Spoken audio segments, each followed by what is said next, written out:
The gentleman. I feel like we're on gentlemanly, on a gentlemanly basis. Oh, absolutely. Did you grow up watching Aqua Teen? I watched it on and off. Like so if I say gentleman, you understand the reference.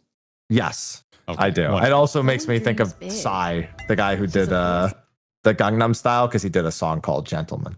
Oh, I didn't know that. Okay. Yeah. Have to pull that up. Yeah. It released not too long after he first kind of launched popularity-wise. Oh, okay. God, that was a while ago now. That's very long. I was in high school when it happened. It's about half the age I am right now. Yeah. I'm trying to think. Yeah, that sounds about right. Yeah, you are younger than us. Yeah, I was out of college when that blew up. So yeah. That tracks. This all tracks. Our ages remain a consistent distance from one another. Let's see. Hey, howdy, hey to our stream. Hello. Hello. How are we all doing? Hi, hello, everybody. Thank you for saying hi to us through watching Happy Stream and realizing that we were going live. It's all part of the We plan. appreciate you all. Can you guys drop a link for your channel real quick in Discord? Totes. Yes. Let me. Just because I don't remember. I think it's like something weird, like not grinding gear. Yeah, there it is. The Move TV. That's what it is. I was like, it's not grinding gear and it's not a random. It's something else. Yeah, that I can never remember. It goes way back in the day. Technically, my podcast, our podcast RSS feed is still run off of the amove.tv blog.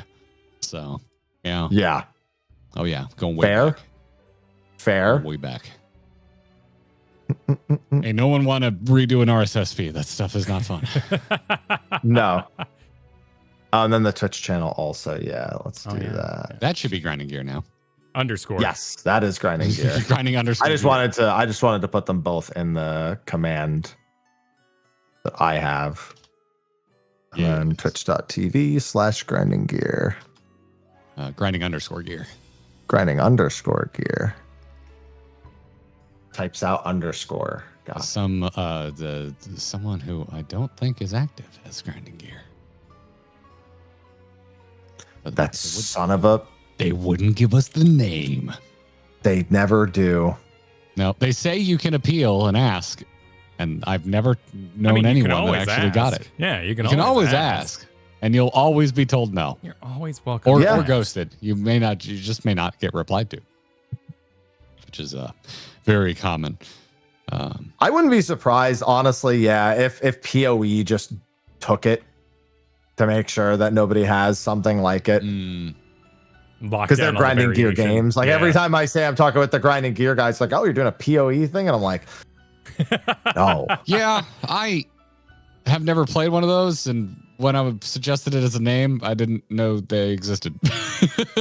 So I was just like, I like the double meaning because I also like cars. Them. Yeah.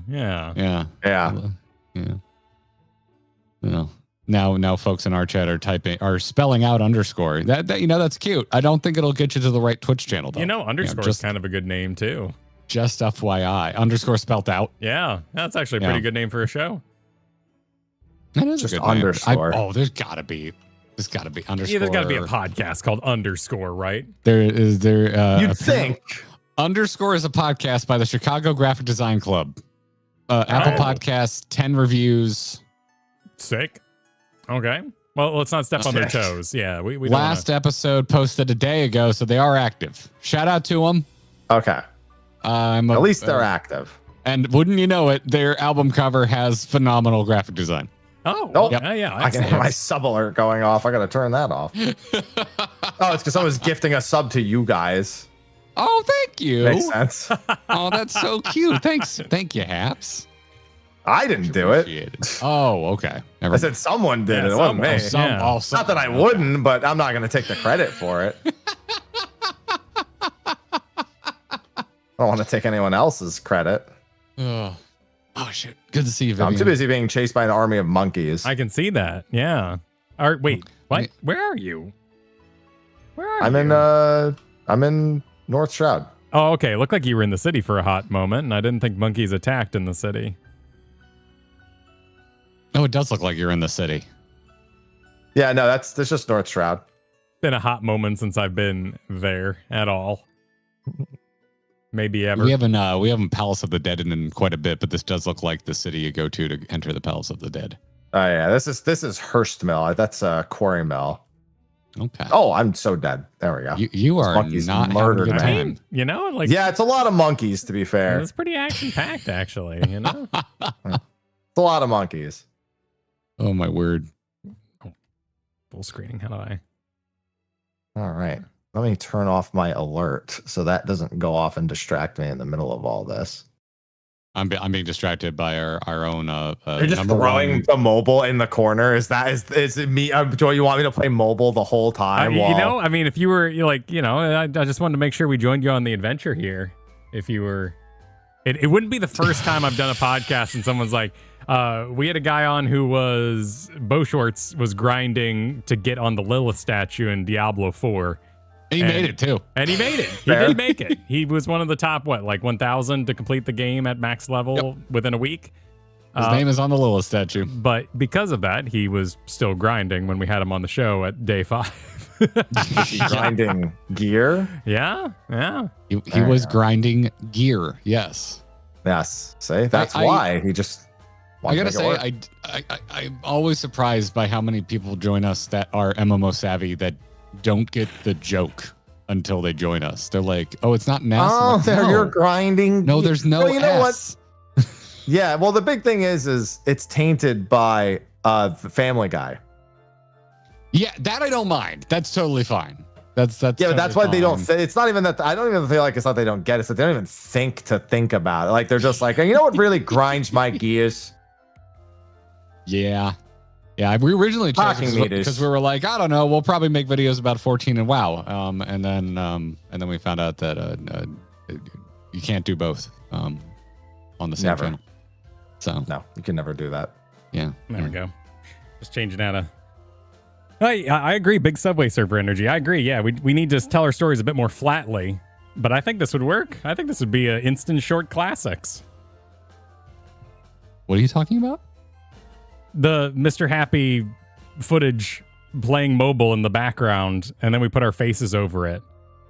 But we need to sound a bit more AI generated as we talk. So drop the inflection a little bit. I love sounding AI generated. Yeah.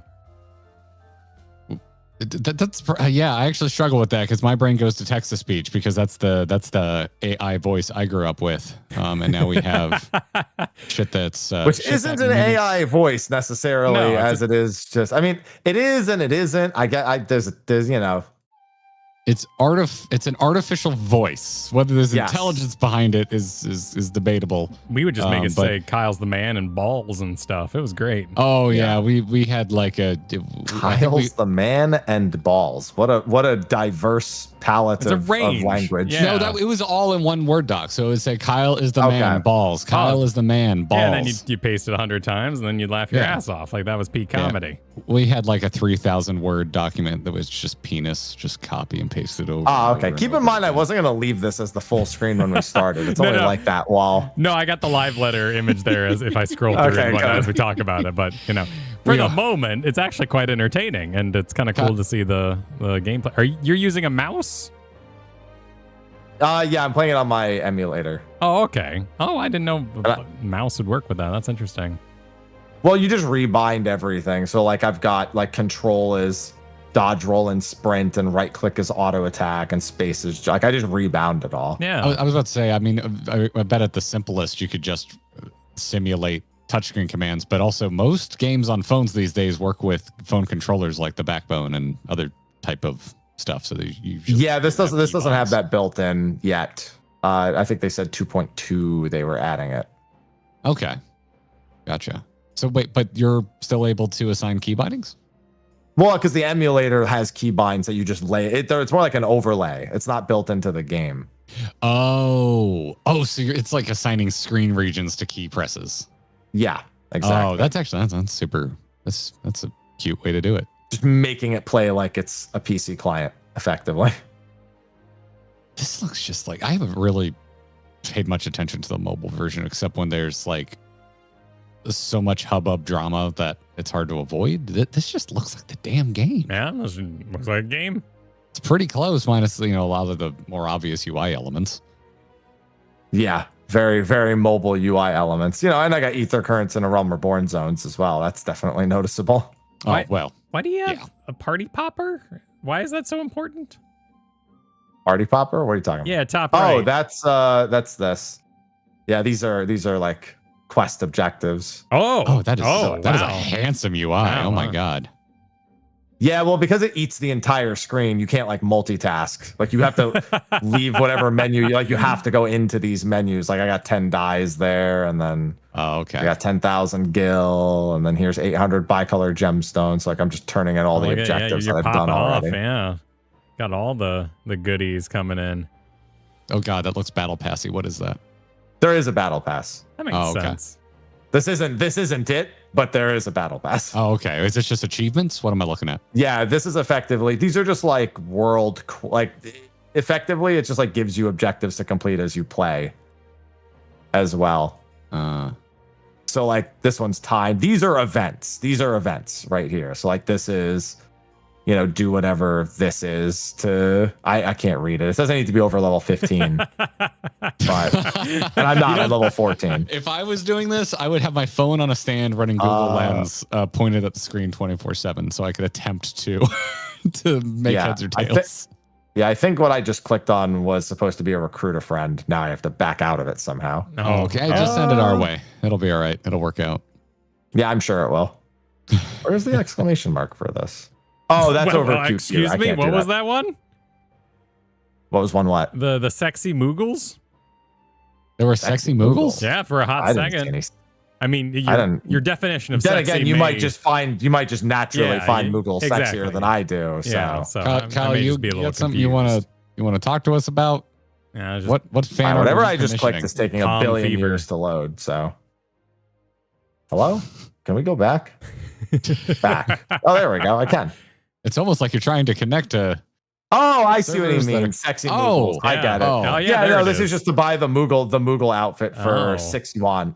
Is that a lot? 6 yuan. No. It's not a lot. And then this is the white chocobo, some dye, and some EXP Oh my boost. God, look at that handsome little graphic for them. Yeah, what else? That's like, you're talking to your partner and they're like, oh, you're into Final Fantasy XIV, and you totally mean like cat girls or something, and they come in the bedroom dressed as a Moogle, and you're like, that is not I gotta do the penguin event. Oh, the penguin event, of course. That is an adorable penguin. That seems like that's something we even have. Well, that's because Tencent, the company that owns Lightstream, their mascot is a penguin, so they made a collaboration event for the penguins. Okay, yeah, exclusive. That is a very cute penguin. Yeah, I didn't know about Tencent.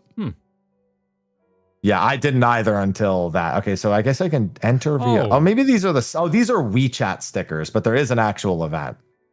Is that why there's a penguin in Tactics and all that? Well, in Tactics, I don't think Tactics has anything to do with Tencent. No, League of Legends, right? Because sorry, we were in a Final Fantasy room. Did I say Tactics? Oh yeah. Isn't that what it's called? League of Legends Tactics? What's their? You mean the auto chess? Yeah. What was that called? That's shit. That's TFT, yeah. Yeah, that's Teamfight Tactics. Teamfight Tactics. Yeah, Teamfight Tactics. Yes. All right, let me know when we're ready, by the way, and I'll tab us over on my screen as well. Honestly, I'm just kind of a bit curious, It's up to whatever. We're just chatting. Yeah. It's up to it's your guys' show. I'm live too, but it's your guys' show. It's a little bit of direction is, not the end. Why is it still playing my alerts? It'll stop. It'll stop. Don't worry. I know it'll stop. It didn't stop because I didn't actually enforce it. Oh, okay. Okay. Well, we can start whenever you enforce it. I can enforce it right this second, and then we'll all be on the screen, and it'll be fine. Oh, let's do it. Enforce. Let's do it. There you go. Let's rip it. That will be there twice.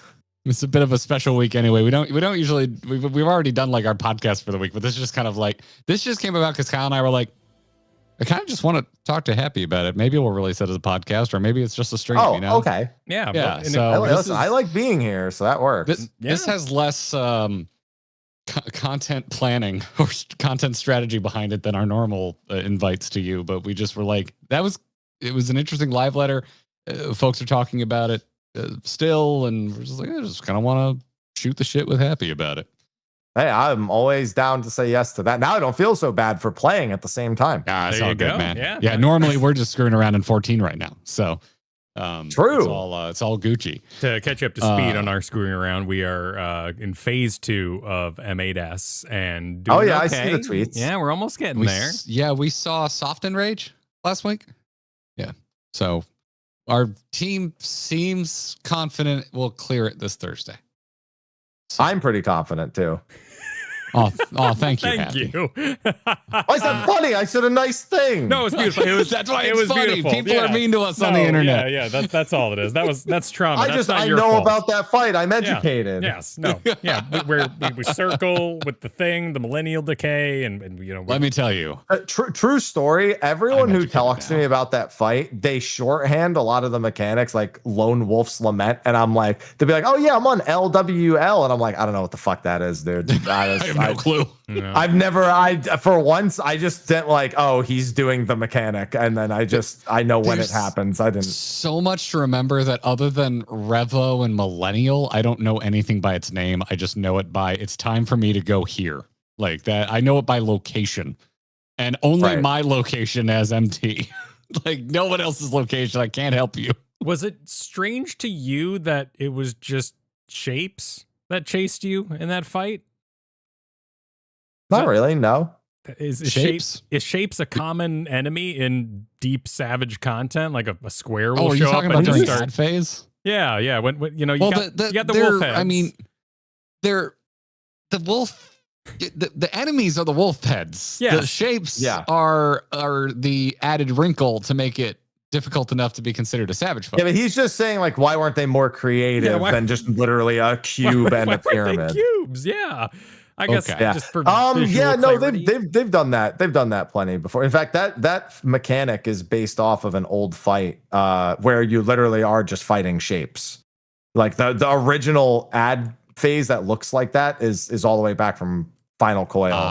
Okay. So the and fact yeah, that literally you're killing shapes. So okay. So the fact that they dressed it up with wolf heads that until 2 weeks ago I thought were dragon heads.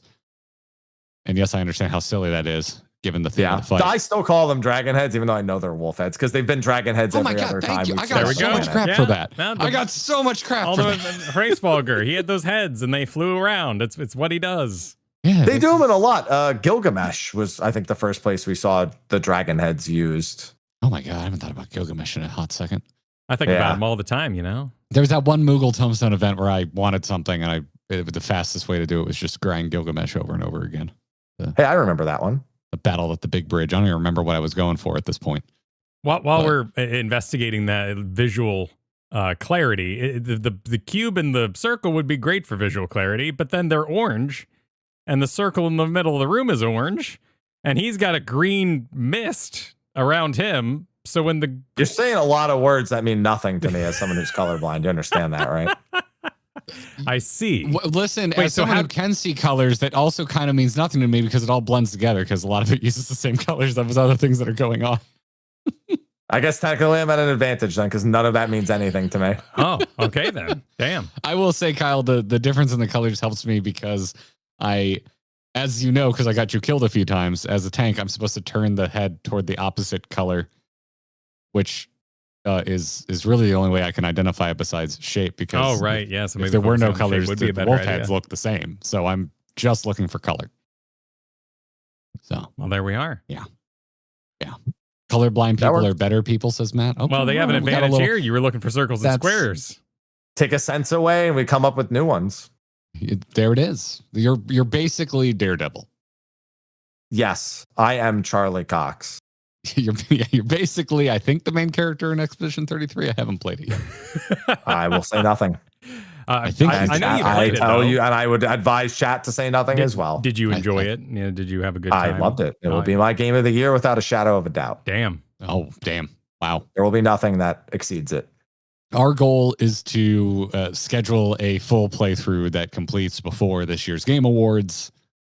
That's Good the call. only promise we can make right now. We don't know Yeah, when we that's still need gonna to play start, Final Fantasy 11. but probably this fall. So we have a new project. Okay. We're just going to play all the Final Fantasy games in order. So that means when you get to 11, that's when the time comes. We'll ping you when we get to 11. People have been very interested to see that one. Which is probably quite a bit of time out because I think once it gets to 3D, these games are quite long. Not real. I mean, yeah, they're longer, but maybe you remember how long it took us to get through 14. Yeah, but 14's an MMO. Yeah. It is like 300 hours plus. Yeah, like they're not even remotely, like, don't get me wrong, if you've never played them before, they're not going to be a breeze, but they're not as long as you might think. They're not like Persona games. We're 3 weeks deep into just FF2. Granted, we've only been doing 1 day a week when Savage will one day a week is fine. Like most of the first like 6 games are like the first 3 games are like 15 to 20 hours, and then after that they're like still 20 to like 25, maybe 30 if you bring them out. Okay. And then 7 to 9 are like 30 to 40, and then you can actually get through 10 in about the same time too. Sick. Yeah. They're 9. You're not doing 100%. Like if you do 100%, it takes a little more time. But no. Just the story. No, they're not nearly as long of a game as people would have you believe they are. I also have devious side jaunts I really want to do because I've only played before 14. I only played some of 10 and a little of 10 too. Never beat either of them. That was it. However, I have beaten the first 2 Kingdom Hearts, and so I have devious personal needs for Kyle to play Kingdom Hearts because he's never played those games.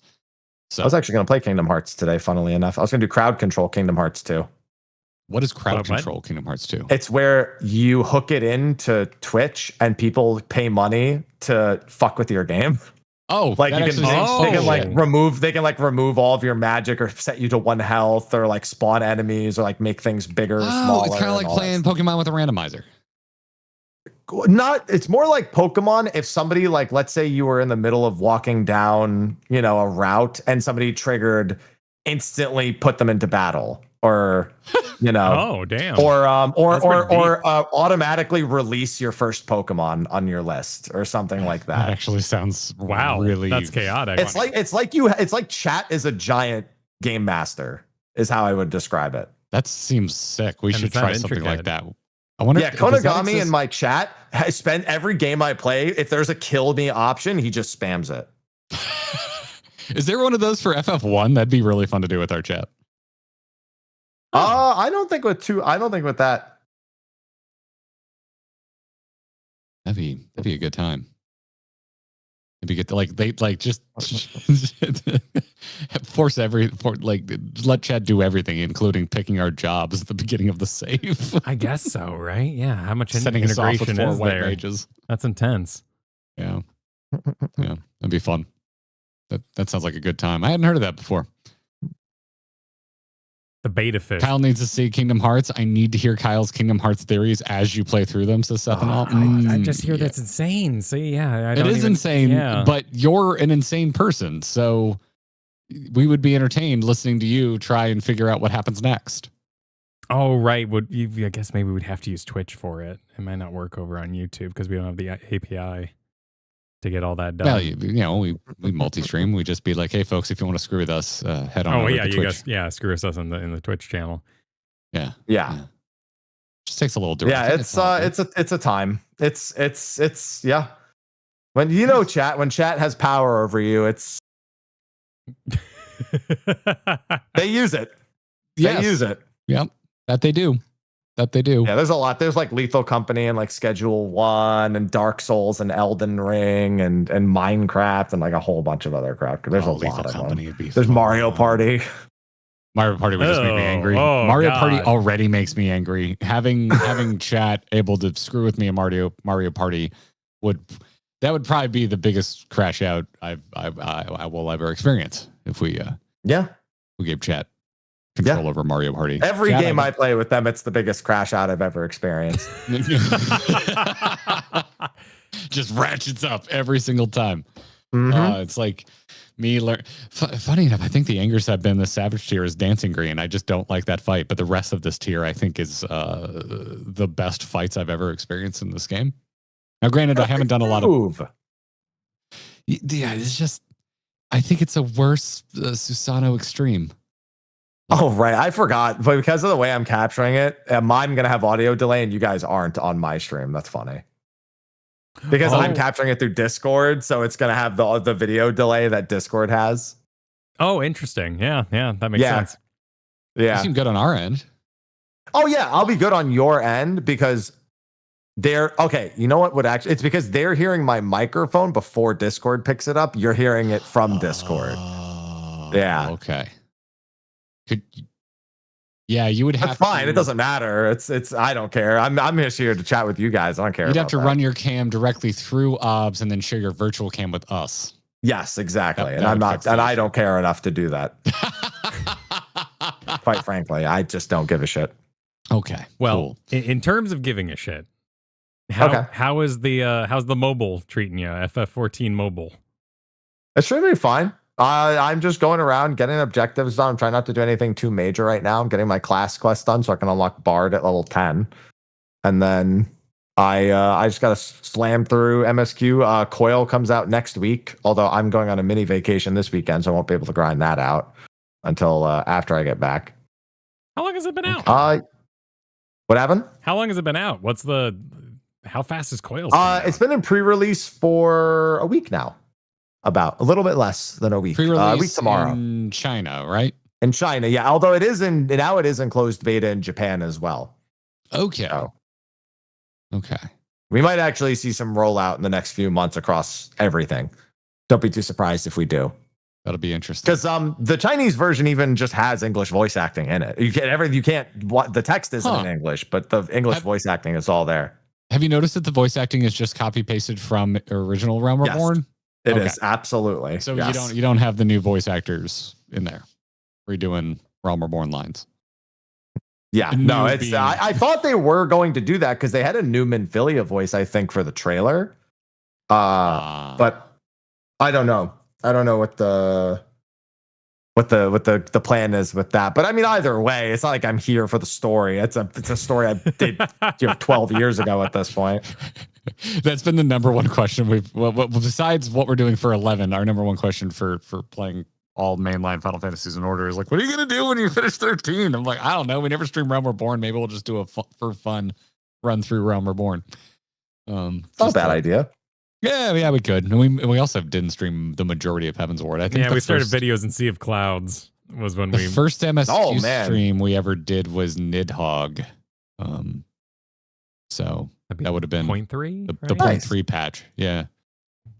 That was the before that we were doing hard dungeons with no cams on because we got like 200 comments on one video that was like, you should do hard dungeons.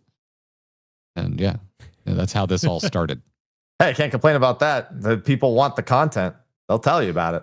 Yeah, they do. And I'm sorry, Variant Dungeon fans. We'll get to it eventually. That's probably wait till you get to Criterion and you realize that you'll recognize a lot of Dawn Trail raid design coming from the Endwalker Criterions. We did kill Soapy. Silky, but Soapy is the accurate. Is also very accurate. The attacks are Soapy. Yes, they are indeed the Soapy one. That was our we did that with Joe and Shenpai. That was our charity stream at the end of last year. That was a doozy. Oh my god, that fight is before absurd. Doing Savage. Yeah, it was a lot. It was a lot before. What's funny is that's pretty middle of the road in terms of Criterion difficulty. That boss, I'd say across all the bosses, that's like the midpoint of difficulty. Okay. All right, so in other words, there's a lot more fun to be had. I want to get back to it someday. Right now, Savage is just takes so much dedication that it's just eating up all my brain. And it's the first time I've ever like really knuckled down for re-clears too, because it's like I need gear. Like it does help. It does help. It helps. It helps a lot. When you climb in the ring, it definitely helps. When we did the first climb in the ring, when we did Wing 1, it was a good mix of getting horribly lucky the first time everything dropped where we got decent gear, and we also got fairly carried on a couple of re-clears and got gear very fast. But we also did the first tier an entire patch late, so everyone we were running with already had gear, so we got fed gear very quickly. Oh yeah. We had crafted gear. We were upgrading it with the rain, and we had no idea that dungeons were so important on content to get gear. Yeah. People keep asking me, like, if they keep getting asked from folks that haven't done Savage, like, well, now you've done it, like, is it scary? Should I consider doing it? And I'm like, honestly, my biggest tip, if you haven't done it before, would be wait until it's a patch late, because that was really accessible. Like, that had a nice onboarding process. No one really cares. Like, oh, I don't know. You mean I can't? I have to. I don't have to wait a week to get loot. Yeah. Oh man, that's what a terrible experience. Oh no! Whatever. Like I said, I've been enjoying doing it on content. It's been fun. We've got a nice little group now, and it's I've been enjoying reclears. It's all right. Meanwhile, all the groups I know were like, well, see you in 8 months. Well, with that in mind, let's segue into talking about the live letter, because we finally have our first proper preview of 7.3. And we talked about this a little bit yesterday, and then Jesse was in our chat, so we called in Jesse. So we also talked about it with Jesse yesterday. But I've been saying that this is just the most I feel like people have cared so far in Dawn Trail. Like, whether it's good or bad, I've seen a lot of complete opposite ends of the pendulum in reaction to the 7.3 live letter. I've seen a lot of people say it's the best live letter of Dawn Trail, and I've seen a lot of people say it's the worst. I've not seen that a single time, but really, I've seen some people that were like, I'm excited for what they showed, but definitely not a best thing ever. Well, best of Dawn Trail was my best of Dawn. Definitely haven't seen that message up to this point. So not to tell you what your audience is, but do you? Yeah. I feel like you're battle content first, and so you probably have a battle content first audience. I would say that is like 70% true. Okay. Yeah. Okay. All right. Yeah, every time I trash talk anything that's casual content, I definitely get pushback. So it's hard to say definitively. Well, like when I said, we don't need any more dungeons. I get walls. I get a thesis on how important dungeons are to them in Final Fantasy XIV. I'm like, okay, I understand.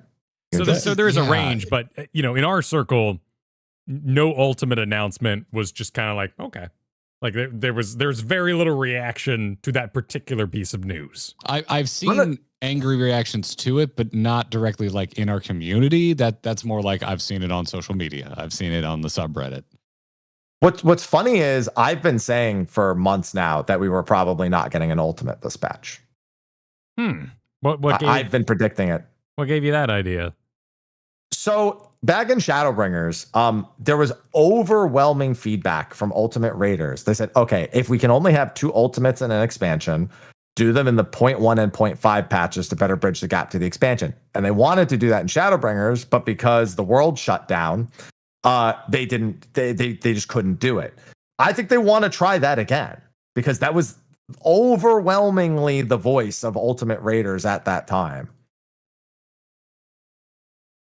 So that's to kind of get into the live letter a little bit and how it's structured. That's an important note, because there's definitely the apology box was here in the beginning, and everything else after that wasn't part of the apology. So no, the apology box was that they've had a lot of bugs and they've had to do tons of like maintenances to fix problems. That had nothing to do with the actual quality of the content or like what they were releasing. It was that, oh, we need to do a hotfix for this, for that, for this, for that. They have to keep taking the game down for all these like little things that realistically they believe as a company they shouldn't have to do that. Like that's like a failure of them in like the QA and bug detection and fixing and all that. So I feel like their reaction to Occult Crescent's raid was a bit of an apology for what could be perceived as a lack of quality. I mean, they just said this is what people are saying and this is what we're going to do. I didn't really pick up on an apology there so much as this is what you guys are saying. It's this, and this might be tough, or this, this doing one might be easy. Do it. I don't know. It didn't seem like an apology very much as it was an acknowledgement of how it was received in certain regards. So when a video game company apologizes for bugs and stuff, I'm usually aware of what those were. but I don't even know. Oh, there's been so many. Oh, dude. So you want to hear a really, really bad one that happened? Horribly bad.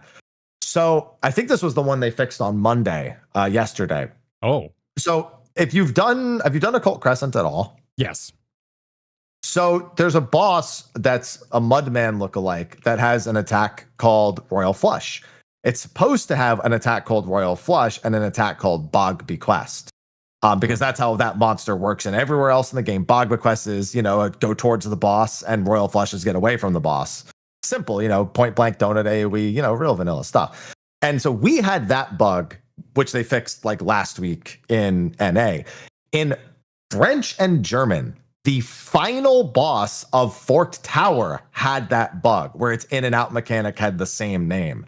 And in there, you cannot be guessing which one is right. Because it's got the permadeath and it's got all the problems that come with, it being an actual like raid content. So that's really bad that got by QA. And that was something they definitely needed to make sure was a priority to fix. Okay. So someone in our chat is learning this right now. I'm seeing all caps. That's why I thought I was going insane. No, you weren't going insane, apparently, Jack. So I die all the time for things I don't understand, unless it's like that squirrel in Hunts that does left wing, right wing, or flap in, flap out, something really obvious. I don't have traditional knowledge. I die. However, to a long-term player, what this Mudman was doing was pretty egregious. Yeah, I mean, the Mudman's not really the problem. That's an example. The final boss of Fort Tower having that same level of issue, it's a matter of consequence. Like, sure, people will spend an hour going through Fort Tower. If they wipe, there's a good chance that maybe they don't get another pull. They got to like wait another 30 minutes to do the whole raid again because that's just how Fort Tower works. Yeah, and it's like if you were doing M8S and he held his sword. So you've been to phase 2 where he does like the sword swing and it's either a donut or a point blank, I'd assume. It's like one of the first mechanics that happens. Yes, the many shapes around him, even a rotating.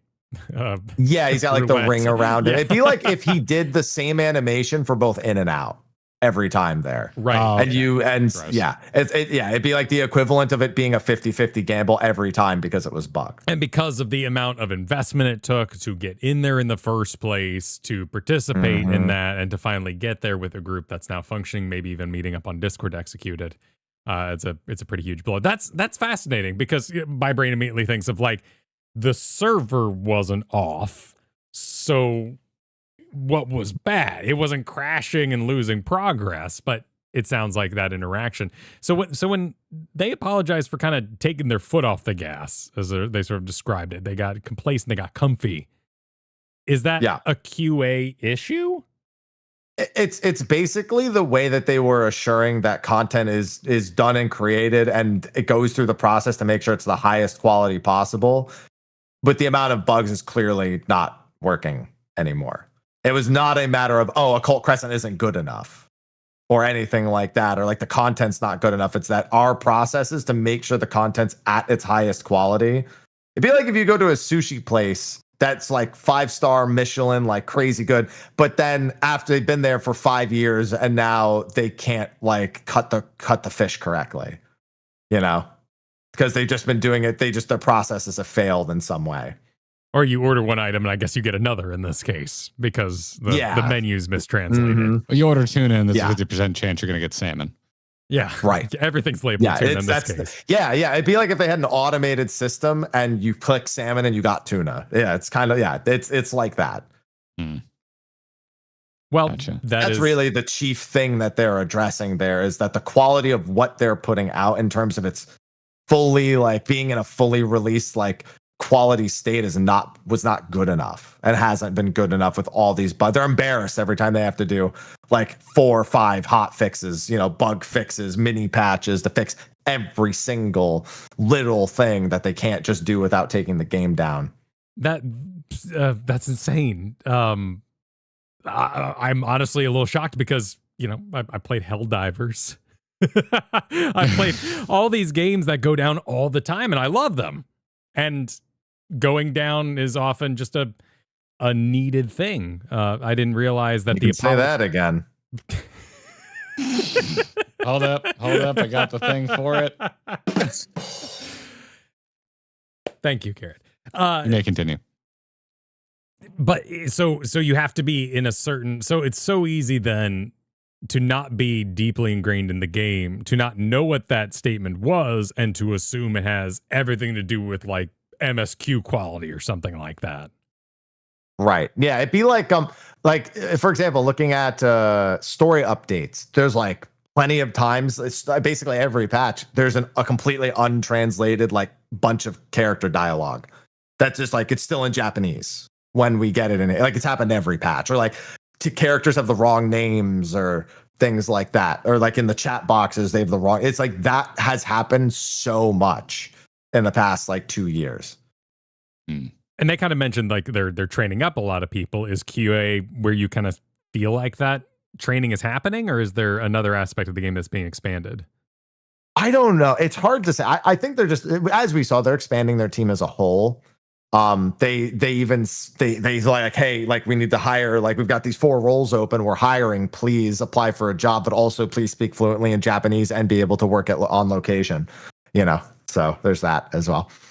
I think it's really just down to I think that more than anything, like QA, training up QA is tough because QA is a thankless job. You know what I mean? I think everyone knows that like QA teams don't have the greatest of, not even reputations, but because their pay is low, their work conditions aren't great, and nobody really treats QA with as much respect as any of them deserve. Training QA is tough. No, and across video game companies, you used to have a great, in the early days, it would be your system to get in. You'd start QA and then you'd expand from there, and that's no longer the case. Yeah, especially for the like, previous if you're like if you're like the English QA team for 14, there's no room for you to go to like start working at like in the Japan office or anything like that. Unless you're moving out to Japan and speak Japanese and are going to work on location. Like, yeah, if you have got all those skills, great. But like, you're not going to be in the office and someone's going to take notice of you and like bump you up to something. No, like there's a chance that maybe that happens with the localization or the community team, but not a chance in the world that you're going to be making the game at some point if you don't have their exact requisite skills in this particular case. So when it came to the Fork Tower, how's that going? Have you completed it? Is it good content? Yeah. I think it's really good. So I was actually part of the world's second crew, but I was not part of the clear. I lost all my lives, so I wasn't actually in the tower when the clear happened. I was just sitting in party outside to give them the 1% buff, unfortunately. So wait, you still contribute to the buff even if you die and fall out of the instance? Well, you're not. Keep in mind, when you leave Fork Tower, you're still in Occult Crescent. So you can stay in the party, but not be in the Fork Tower itself. And what that does is, so Fork Tower, the bosses rescale their HP depending on how many people are actually in the tower. So if I'm a dead body on the ground in the tower, just watching them do the boss fight, I'm actually giving the boss more health because I'm in Fork Tower. So by leaving the tower, I help reduce the boss HP because I'm out of lives. But by staying in the party in the instance, they get my 1% buff because of, that's how I was the phys range of the group. No, I had to watch someone stream. Oh, man. That is jank. Yeah. It's like, you guys weren't around for it, but back in the day when you died in Titan, when you fell to the bottom, the camera didn't go back to the top. You just were dead at the bottom of Titan and you just... that was it. I remember heard that story a few times. Yeah. And I experienced it back in the day, and I don't think we did any extremes with Fallout content. There hasn't been, like, Leviathan recentered your camera. Like, so that was the very next like big Fallout content. So when it comes to so kind of we went over like what the apology box says. That is now locked away. That apology has nothing to do with a normal version of Fork Tower. However, that apology is just because the game literally has had all these little tiny errors like constantly that they're constantly having to fix and put manpower into. That's. I mean, they also announced a bunch of adjustments that are going to come in terms of like queuing for Fork Tower and all that kind of stuff. So I like, you know, they didn't wrap it in an apology boat, but I see it as an admission of is bad. We should do something about this. Mm-hmm. Yeah, they were just like, oh, this is what the people want. So this is what we're gonna do. But there was a new basket now when it came to normal version Fork Tower. That was the statement. We didn't have enough funding to make that. That's version. not what they said. Yeah, so help me with that. That's not what they said. They said cost. Cost is a matter of manpower and time. Effectively, there's a reason. It's obviously not budget, because at the very end of the show, they're like, by the way, we're hiring these 4 roles, plus there's another new career opportunity at Square. Clearly, they're like not restricted by budgets. They're restricted by the number of people that are there and the man hours available. I would butt in here and say hiring 4 people is not exactly a massive show of unlimited coffers to pull from. It's not. I mean, there's definitely not unlimited coffers, but at the same time, cost is not like throwing more money at something doesn't solve the problem. It never has. It never does. Making sure you have qualified hired individuals does. And they have endlessly struggled with this because they have a very strict hiring process, because you have to be on location. You have to speak fluent Japanese. There's such a small pool of people that they can actually pull from. And I think they need to figure out a way to either allow some people to work remotely to help with certain processes, or find some way to bridge this gap that they've caused where they have such strict hiring conditions. Do they? I mean, I don't even know. Do you know if they will relocate you? No. If you meet all those, you have to already be living in the area. I sincerely doubt. I mean, maybe if you were like really worth the hire, but I wouldn't bet on it. So okay, so PC Gamer took these 2 baskets, dumped it together, and ran away. I mean, the community did it too. The moment they said it, the community did it before PC Gamer ever got a hold of it. Right, and it's easy for my brain to do it as well. So the cost of making that was in the manpower department in your mind, in the ability to actually execute on that promise if they were to make it a promise. Can I get in here for a second and say that, like, I see this entire thing just as a communication issue, because we're all making assumptions. We don't know because Yoshi P didn't specify. Yeah, he just said cost. And cost has everyone runs away with 3 or 4 different meanings. Yeah.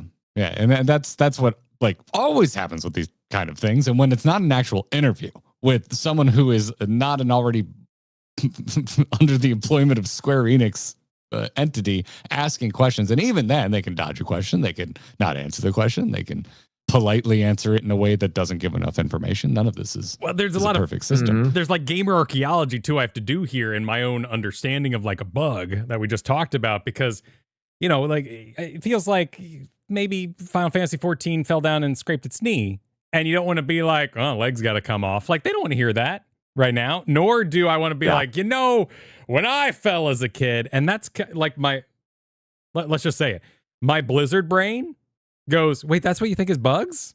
Those are so minor. They're affecting so few people.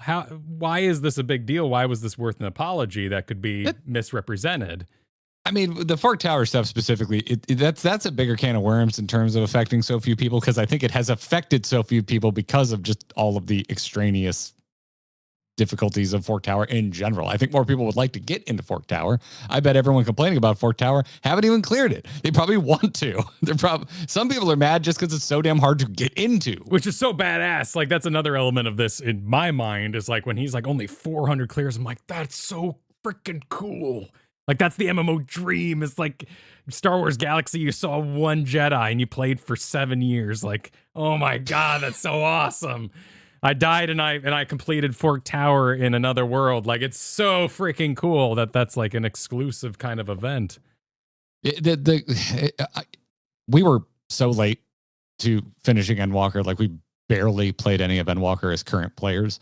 But I remember all of the conversation that was happening around Criterions, and to me the what I would categorize as exhaustion or friction with the difficulty of Fork Tower reminds me a lot of the complaints about Criterion Dungeons, saying like it's very hard. And yes, there's players out there who enjoy hard content, but they don't feel that content should be that hard because the rewards are, who cares? I'm in a weird spot, and this I guess I'll wait till we talk about some of the other parts of the live letter to really get into it. But it's kind of it's just in a weird spot. Now I'll come back to this when we talk about some of the other later points, because it's going to coincide with something I'm just going to end up saying again anyway. But yeah, my chat brings up another thing. Does no one remember the insane 30-minute apology we got for the 2-week delay of Endwalker? Like, it was my man goes hard when he feels bad for something.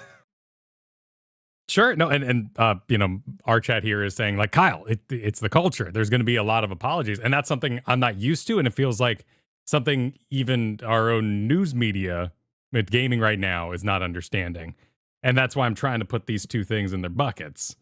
Well, it depends on who you're reading and all that. Like, there's just a through line of a lot of people who are still just hammering home that the time between releases has gotten longer, and they're not happy about that, and that's a fair way to feel. Yeah, it is. Absolutely. There's nothing wrong with feeling that way. I feel a little left out because that's all I hear about. I didn't become a current player basically until Dawn Trail. Technically got in at the finish line towards the end of Endwalker's release cycle. But here in Dawn Trail, all I hear about is how, they were a little faster and more consistent with getting patches out. And I hear that as a newer player of the game and go, oh, well, that kind of sucks. But at the same time, I'm still not done with the current Savage tier. So, because you suck, and so do I. How often you need new content depends heavily on how fast you get through the content that is already on your plate. How much you suck. Yeah, exactly. And everyone's going to have a different answer to that and a different desire for how fast the updates come out.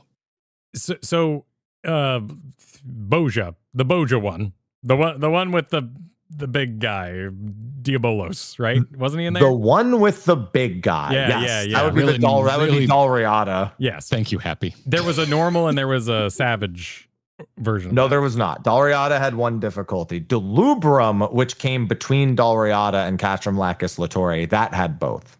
Wait, the third one didn't have a normal either? No. Wait, so why did the third one didn't have a savage. The first Castrum and Dalriada just were like alliance raids, basically.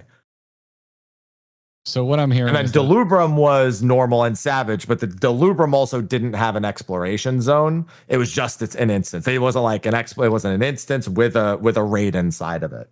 So field operations as a whole have just never really been consistent.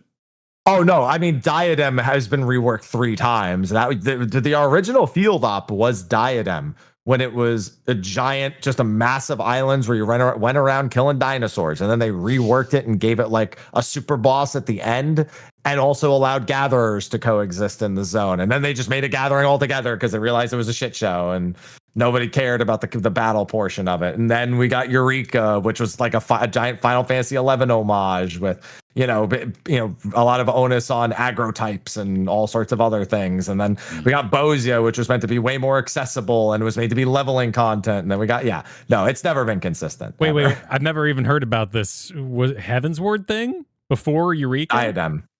Yeah, Diadem's come up a few times. I didn't know it was a field operation, or at least that's what it was originally. I was aware of it. I got a sense that no one liked it, and so no one really recommends it. I just think of the hat. You would indeed be correct then that nobody liked it. I think of princesses, right? Don't they wear diadems? Like that's a hat. That's a tiara. Yeah, but they're called diadems. That's where you wear like a tiara that has magical powers and shoots lasers or mind controls. I believe that's I'm gonna just take your word for it on that. Ornamental headband or crown. Kyle is correct. Hell yeah. Okay. All right. I'm not educated enough, so I'm taking your word for it. It was like a relic or something. Educated, play D&D. They're not the same thing. Diadem just means crown. Okay, sweet, sick, awesome.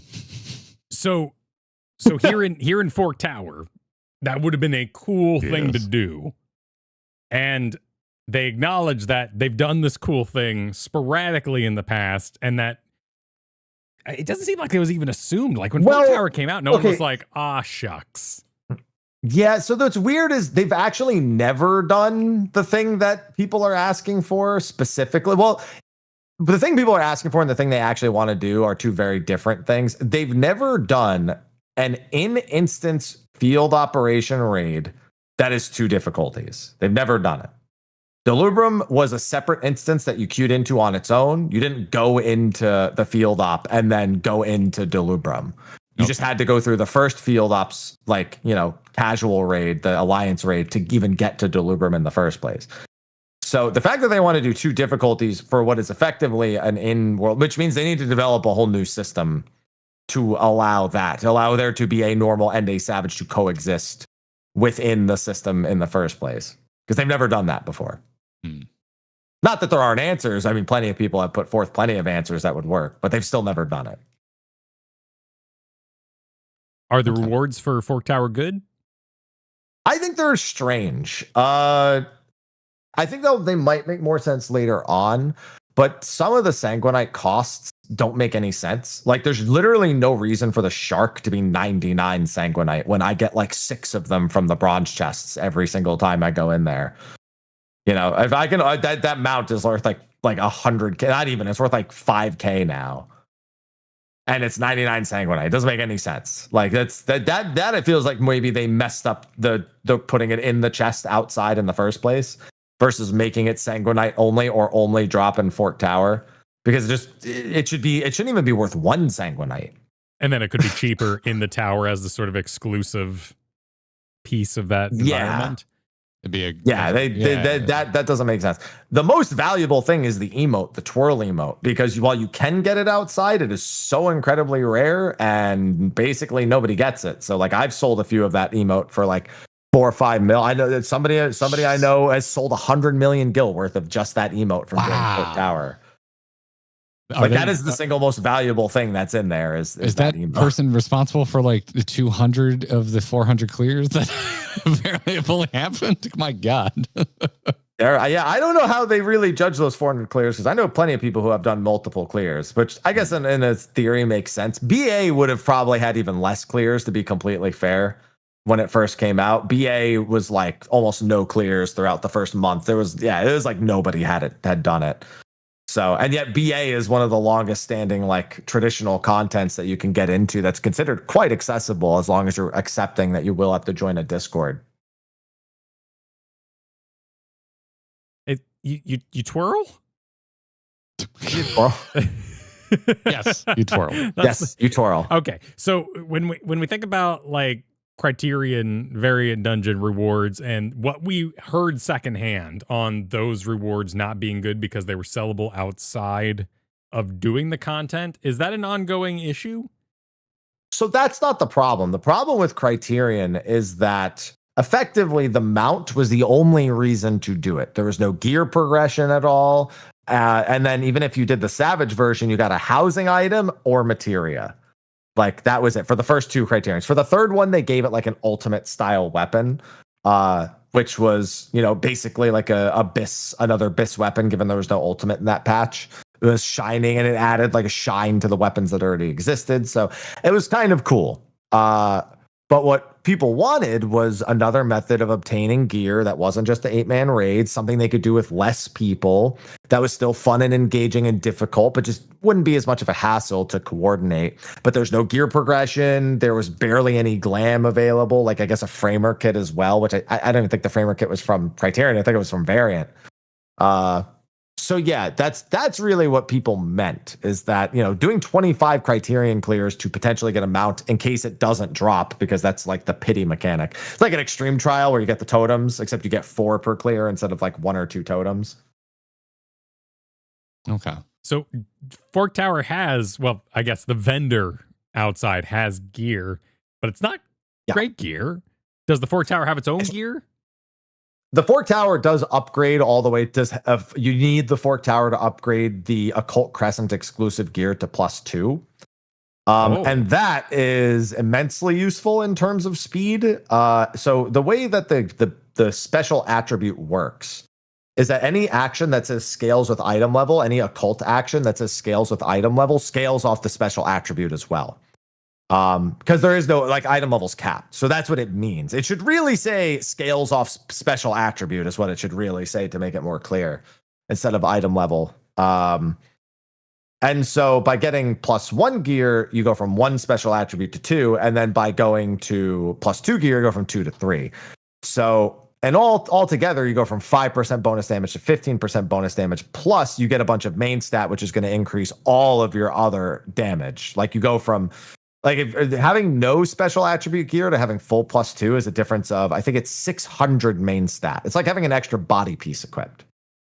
In Fork Tower, which is Occult Crescent massive zones. Yeah, and then Occult Crescent content, and in Fork Tower and all that. Yeah, which if you're doing that content is insanely massive. The difficulty of Fork, like the speed kill groups for Fork Tower are insane. Like they can kill the last boss before it even does its second mechanic, which is like actually it's before Holy Lance, which is before the third mechanic. I don't think they've killed it before Rune Axe yet, but before Holy Lance, yeah.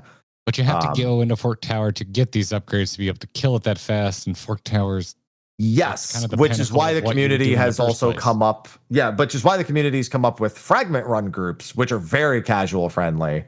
And you get up to 11 fragments from a run. And they take like 10, 15 minutes at most. Okay, so that's a pretty badass little workaround. And then people are enjoying the content enough that they're doing it and enjoying those buffs that they're getting to break the content. That sounds fun. That's what you do in a roguelite, is you see how many trinkets and cards you can get that make you feel like a god by the end of the run.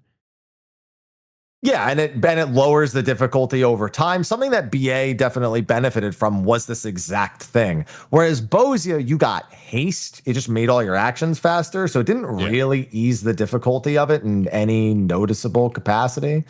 So they definitely went the right route with that. But I think they probably could have done with making X-Fixative sellable. So one of the big things is that in BA, one of the items that you can upgrade or that you can get is a sellable item.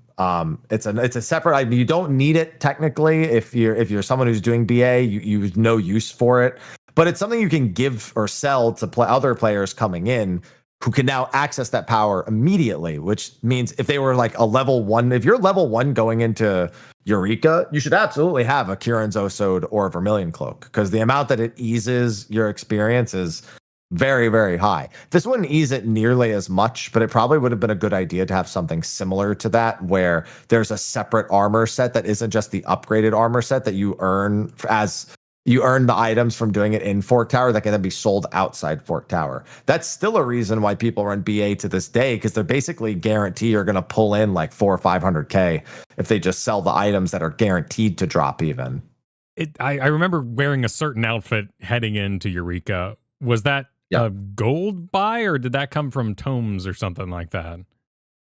You can either buy the item and then exchange the item at the vendor, or you can buy the item outright, but it's all gil. Okay. Oh, okay. So it was kind of a gold sink in that way. Mm-hmm. Anything else about the Fork Tower stand out to you in the live letter conversation? I think there were things that weren't wholly addressed. A big thing was that the 72 player cap for the instance is significantly lower than what we had for BA. So for BA, if 48 people were going into an instance, then there was still, or 56 even, there was like a third of the instance size. So the other, 80 to 90 people in the instance, they didn't really feel like the instance was being taken from them. When 48 out of 72 people go, the remaining 24 people are split between gold farming and doing fates and CEs, and it feels like effectively your instance is dead. For all intents and purposes, it feels like your instance is kind of dead. Technically, you don't need more people than that to do anything in there, but I think that direct concern was never really addressed, and that it probably would have been something I would have at least considered for a future instance. They probably couldn't have changed this one, but I would have at least addressed it for the future to see if there was an interest in that. Instead, they're just kind of allowing the up to 48 people to create an instance, and then whoever else gets in, so be it. This group created the instance, so it's kind of theirs to begin with, in a sense. Would you suggest like a label on it? Like, hi, Joseph, or whatever his name was at the door, I would like to enter the gold farming one, and it would divide you up? It almost... I like that one zone can have the ecosystem. Here's the thing. I like the idea of the zones having enough of their own ecosystems that people can just do what they want. you know, that in theory is perfectly fine. I think that if instance size was bigger, you wouldn't even have to consider that. Is Sure. the thing. Yeah. And I would rather solve it by doing that than, you know, give people the option of separating themselves into other instances in some capacity. Yeah, it's almost like a rule of cool kind of thing, because then you would have the joy of having all the more people in there running around. Though I guess you'd have to increase the spawn rate of the tower, which they are doing because they're getting rid of the storms, interrupting it somehow. No. So what they're doing is, so BA and Occult Crescent work in the same way, in that 30 minutes after the instance opens, that weather occurs automatically. That's how it works. So it's on a timer. It's not like based on like, oh, it's RNG whether you get the weather. It's not. The problem is that if a CE appears at the same time, or even like right before there, if you do a CE, unless you gas that CE so hard, you can't do the CE and then get to the Fort Tower afterwards. So effectively what groups do now is they ban CEs from being done by their pre-mades at a certain point, so that nobody gets locked out when the tower actually appears.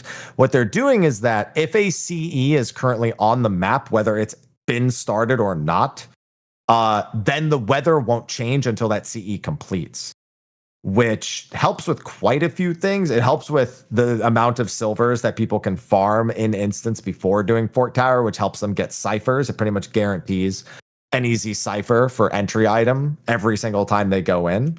And it means they never have to sit around doing nothing for an even longer period of time, which then helps. It kind of adds that kind of dead-ish feel that the people who are not doing Fort Tower might have. Right. Yeah, that's just a nice adaptation of the fun in the first place.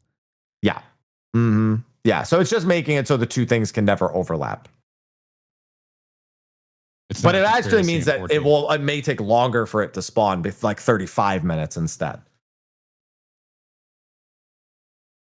Did you have any questions about Fort Tower, Garrett? As I've been going, we have gone so much deeper than I have personal interest in. Perfect. So no, I'm good. I wanted to ask, why were the questions about cosmic exploration so tame feeling? Is cosmic exploration just doing well, and increasing time limit and run speed is kind of the big concerns? Yeah, I think fundamentally the biggest problem with Cosmic was the one where they said, after I complete my relic, I don't really know if there's like much of a reason for me I think that is actually the single most important question that they could have answered. Because the problem was everyone got their relic done. And if you get your relic done, the only reason you have to keep going is if you need something from the roulette wheel, which by the time you're done with your Cosmic tools, that stuff is worth like 5,000 gil in the market board because everyone's been doing it. So there's no way that you really need to be grinding out for that unless you're just that stingy. And the other thing is the 500k mount, which a lot of people didn't like because it's just a reskin of the mount they were already getting that is now down to 5,000 gil basically. So that actually is the core issue of Cosmic, is that unless you really wanted to be a part of the building of it for the weeks and weeks that it took every server to get it done, you really only had one other objective to be working towards. It was such a far-fetched objective that was going to take you weeks, potentially months, if you were not a hardcore person just spending every waking hour in there. Why would they do it? And so that actually is the core thing that needs to be addressed with it. People are figuring out this game too quickly is what it sounds like. Like everything's getting I think they're not optimized. They're not leaving much room for you to not be able to figure it out that quickly. I'll say that. It's not even that people are that over obsessed with efficiency. There's not much room in terms of imagination that's required to get to that point. It's an accessibility thing, which makes everyone able to feel like they can get in the door. It just doesn't keep them in the room. That's well said. That's quotable right there. Yeah, we want to keep people in the room for Occult Crescent because we don't want it to feel empty. Because everybody's on this big sprawling map is, for me, the charm of it all. That's the drawing point. Like why I would even want to go. So it's interesting. So I think that actually it may have seemed tame, but that one question actually is the kind of the core of the issue. of cosmic exploration as a whole. I think it's beautiful. I actually loved the time that I spent in there, but when I was done with all my cosmic tools, I was like, I don't really want to work on the 500,000. I'm leaving. And a lot of other people definitely felt the same way, which is what they want to address. Whereas, Ishgard, because there's a lot of things that go into it, because with Ishgard, I would say I'd still rather level in Ishgard than level in Cosmic, because Cosmic, unless you're near the level of the quest, the leveling pace is not great. Like 90 to 100 was great, but like 50 to like 60 is probably okay, but then 60 to 90 is probably awful. Because the quest is level 50s and the difficulty scaling up, but it doesn't really get faster necessarily. It kind of just gets even slower the entire time. Yeah, that was an experience we were having with the scaling, and it's an issue we've had in other games that seems like everyone's kind of been like, nah, scaling's bad. To be in gear and get better, but have it become worse. But it gets harder. Yeah. Yeah, you got to constantly get, because we don't have any max level crafters yet, because we were just like MSQ only for so long, and then got distracted by things like Savage and whatnot. So we went to it like, we're like, all right, does this work well as a leveling tool? And kind of is the answer we came up with. Like, kind of is right. You can do it.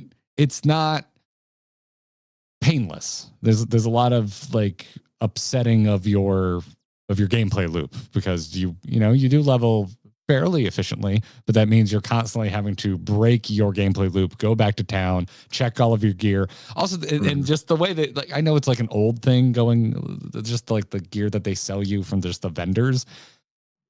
Could you make them all just like the same level? Like you just hit, so you hit 1 point in your level and you're like, all right, I'm level 31. All right, let's go get all the 31 gear. Now I'm 41. Let's go get, but no, it's like, my foot is 31. My hands are 36 for some reason. Nothing's the same level. So you're constantly going back to try and optimize, which does kind of kill the just what I find efficiency to be fun. And so the inefficiency to me is a pain point. Right. Yeah. No, and that's what the other feedback is fixing pieces of inefficiency within the content, like gathering having such a bad completion parity compared to crafting, because just the speed of the zone doesn't match the speed that gatherers actually function. So that was a pretty major one. So yeah. They hit most of the points, I think, for Cosmic that they needed to. It all seemed good to me. I'm not massively fueled by a need to craft or to gather in really any of these types of games that I play. I do eventually start interfacing with it, just because if I play the game long enough, I get curious. Yeah. But I was very pleasantly surprised. This is the first time I've ever interacted with any of this type of content in Final Fantasy XIV. So I enjoyed my time with it. It didn't like usher in this renaissance of like, and now I am an omni-crafter. It didn't happen, but I'll get there eventually. It happened to me, man. I didn't know anything, and now I was like, oh, I don't need macros for this, and I was doing it by memory, and I was like, oh, I made a mistake. I'll just do this instead. And I was like, oh no, I know what I'm doing now. Oh, I didn't want this. That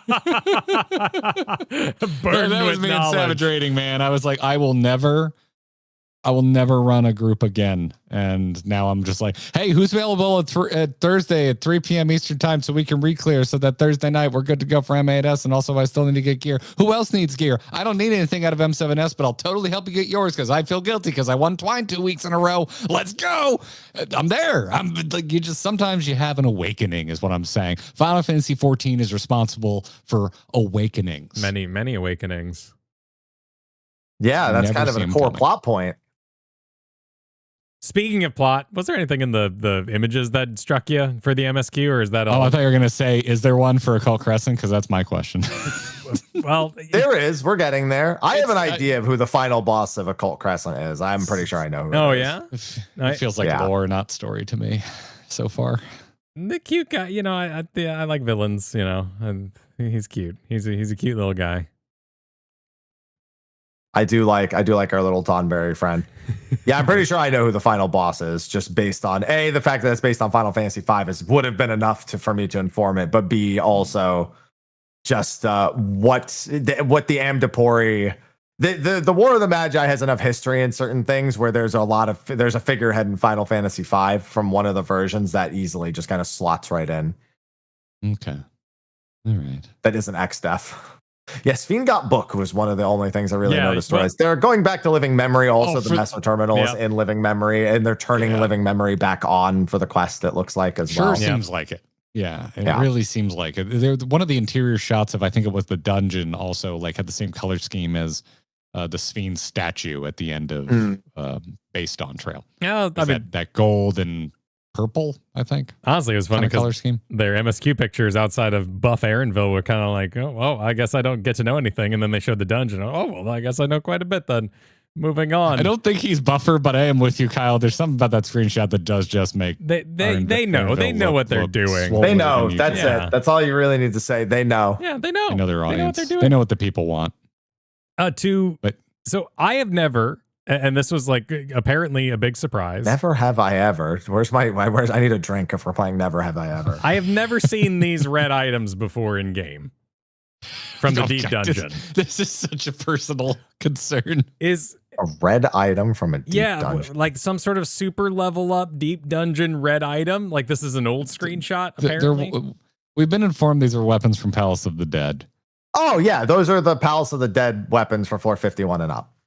Oh, so I've seen the glowy ones. So there's two for Palace of the Dead. There's the Pajali weapons, and then there's, I forget what the upgraded ones are called. But yeah, they become red when they're upgraded. The Kino weapons. They look sick, and I'd never seen anyone running around with them, so I was surprised. I was like, wait, this is from Palace of the Dead? Why don't I ever see anyone using these damn things? They're super cool. I see them occasionally, but you're right. They're definitely not. I mean, there's so many weapons nowadays, and there's two other deep dungeon weapons that people may be using also. That makes sense. I know that PvP is in its own world, but it was exciting that they announced duos.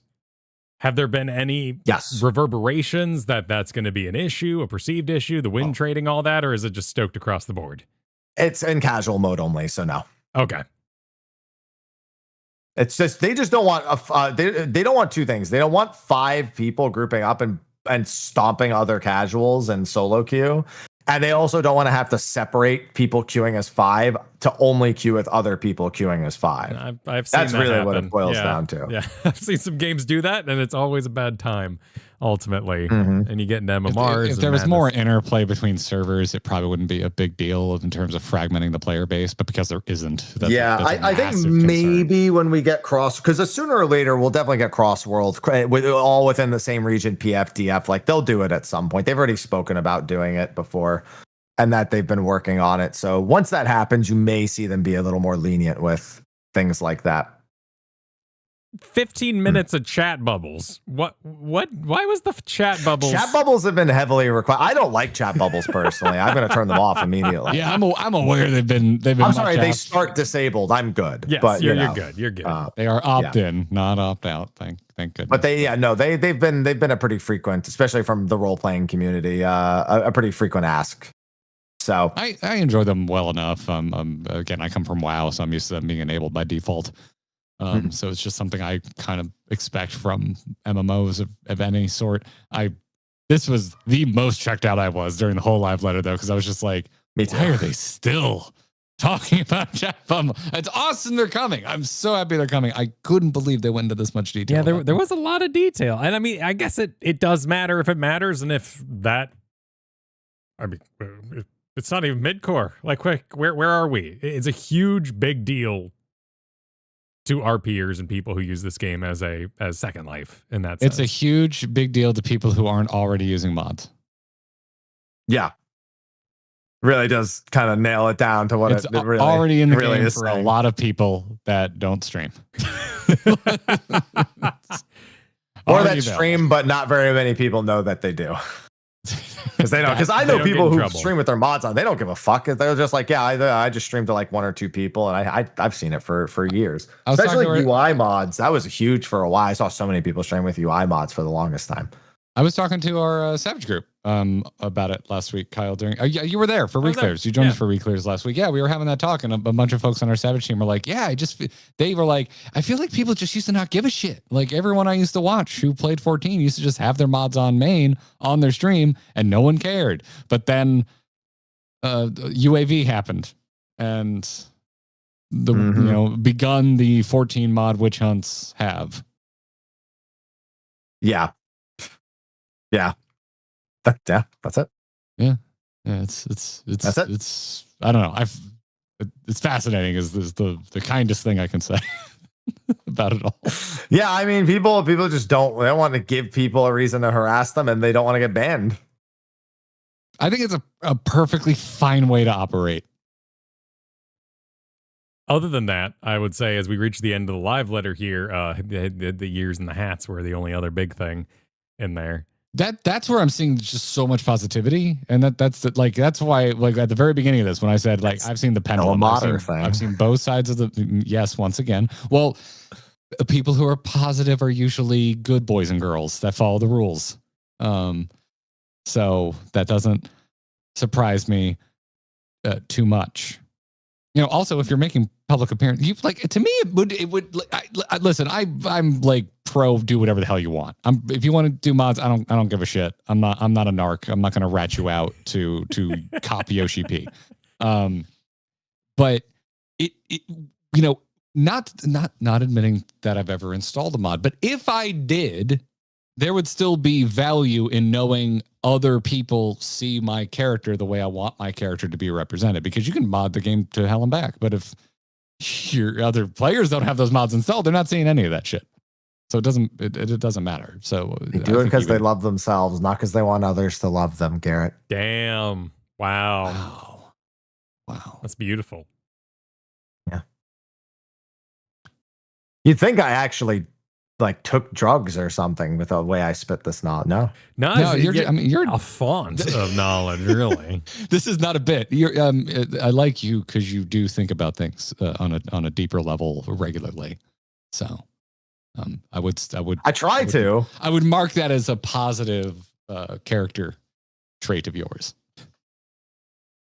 Yeah, it just sounds like something that Scooby and the gang might be saying in the back of their van is on. Zoinks, man. Well, if we're in Combat Town, I appreciate your ability to teach. A lot of people are good at things and they can't teach. But you know a lot traditionally about the layout of this game, cadence, everything that's happened in the past, all the Final Fantasies, but you're willing to explain it. And I really appreciate that. It's always fun to talk to you. If I wasn't willing, I would be in the wrong fucking career, man. Because every time a new patch comes out, I'm like, yo, somebody make a patch notes command and just type it every time someone asks, please, for the love of God. Just be like, now press Control F and look up the word that you're looking for, and we're good. Well, everything in its own box, just like apologies. We need to make sure we take things in their own segments, and that's why you make videos, so you can point at them. Yep. And say, I love. There was a point where I was telling people how much I earned from a single, like, just video of me reading a Lodestone post, and I was like, just think about that. It was like, I'm just like, all I'm doing is reading text on a screen. That's my contribution to society, and you know what? I'll take it. Well, we won't choose. Who's reading to us. Your soothing voice. True. It's true. Commentary along the line. Let me just say, I don't find what I do that valuable. I just like doing it. Well, I think a lot of streamers feel that way. One of my oldest, like, going back to childhood friends is an actual doctor that works at the biggest local hospital. And, when we hang out, I'm like, you're literally saving lives, and I am being a dancing monkey on the internet for others' enjoyment. Yes. I am the dancing. True story. My name, MrHappy, actually, it came from Mr. Happy Monkey. So it works out. Is there a famous monkey called MrHappy? No. So when I was doing Spanish homework in like middle school, for some reason I had to translate a sentence as like I am the happy the happy monkey or something like that. So it was Señor Feliz Mono. And I just took the mono off of it, and I was like, I'm gonna take Mr. Happy. That works. That's exceptional. That's a good origin story, really. That's so much better. There's no other valid. The name has no other. Like, that's just it. That's the whole origin story. Songs and Fast and the Furious references are the only way I've ever come up with character names. That's yeah. I definitely don't need any more Fast and the Furious references defining pieces of my life with more than the zero that currently. Wow, just call me out like that. Okay. All right. Let's see how it is. You don't influence my decisions, so you're fine. I'm glad that you respect all of us dancing orangutans for Night Him. Thank you very much. Yes. Reading patch notes is a very important I love service. Orange. Yes. Well, forget popular opinion then. Let's take popular opinion. Let's take what people on the internet are saying, throw it out the window. It's just about you, Happy. Forget all other outside stimuli. Did you think it was a good or a bad live letter? I thought it was mixed, but only because I've been of an opinion. So it's weird because you'd think I would be somewhat aligned with the no ultimate thing. That has been one of the chief discussion points amongst, I will not say the community because that is wrong, amongst certain people that wanted an ultimate in 0.3. We briefly touched on it earlier. I am of the issue. I am actually of the opinion that that's not the problem. Final Fantasy 14. Don't the ultimate what an ultimate not coming out. People are like, no ultimate, man, that sucks. It really translates about 99% of the time. Man, this content that I'll never do, but I get to watch it on Twitch for a week's not happening. That sucks. That's really what it boils down to. It is fun to watch. This is the most invested I've ever been in a Race of World First is coming to Final Fantasy 14. I watched it every once in a while passively with World of Warcraft, but I really get hooked on the ultimate Race of World First. So I am a bit bummed for that. So I can understand that. But what actually has happened since Endwalker is there's been an under-indexing on content that the majority of the player base can actually look forward to, and an over-indexing on endgame raid content that does not necessarily have wide or broad appeal, largely because they've tried some things that just haven't worked, whether that been Criterion having the not great reward structure or, Ultimate's just being a generally limited experience. Again, we just had Fork Tower, which was realistically just content for people who, really enjoy those really large scale raids. 400 clears. Chaotic was, the harder alliance raid. What's really come out in the last few years that's for the casual player base in any capacity, it's been mostly quality of life. Even with Fork Tower, people say, oh, I wish there was a CLL equivalent so that, I could actually, it felt like I was actually getting to do things and, have a more fun experience with my jobs and whatnot. They've under-indexed on broad experiences that are still fun for everyone. Something Bosia did that was really nice is they had the duels. So if you did want something that was a little bit more pressure, a little bit more hardcore, and had a little more form of progression, that was kind of the end game activity within the zone. But everyone's still a part of it because everyone's around you. They're watching. You give them a buff when you complete it. So even amongst the casual experience, it becomes something really exciting for everyone involved, even though it is technically harder content. And that's where they kind of have that philosophy has been largely missing from all of Endwalker onward. Yeah, or you get to see them die awkwardly, and then everyone just kind of stands around oh. I mean, it's still fun. I'm gonna go over here. It was still fun. Yeah, it was fun to watch them die. That was part of the joy of it. Do you feel there was a time in the history of the game that there was a better balance struck? I think that it's just been Endwalker onward. I think the balance for it was pretty good prior to Endwalker, where they've just been trying to create raid content that satisfies raiders that will never be satisfied, even if it is good and has good rewards. They will stop doing it eventually because they just don't want to do it. You can't stop that from happening. It's why BA is such a huge anomaly, because it's survived. It's out survived everything. But yeah, Shadowbringers, Stormblood. Stormblood, most people will agree, was probably our best content-rich expansion by the end of it. Maybe DT by the end has a similar feeling, but right now we're in the middle of it, and it's hard to say that with any certainty. Do you feel like graphical updates and all these quality of lives have taken that place and that'll return? I think that not so much have taken the place so much as they are things the team wants to do that they find value for in the game, but I don't think they have any. They're not oh, we don't need to make casual content because we're doing that. I think they think they want to create MMO experiences And MMO experiences are largely about tackling difficult challenge. Like the classic MMO experience would be teaming up with a bunch of people to take on challenges, and they're generally being more kind of upward trending like skill checks that move throughout the game. And I think they're achieving that, but I think they're putting maybe too many eggs in that basket. I've seen a lot of comments about like artificial difficulty increases, such as the body checks. Do you feel like the content has suffered from that?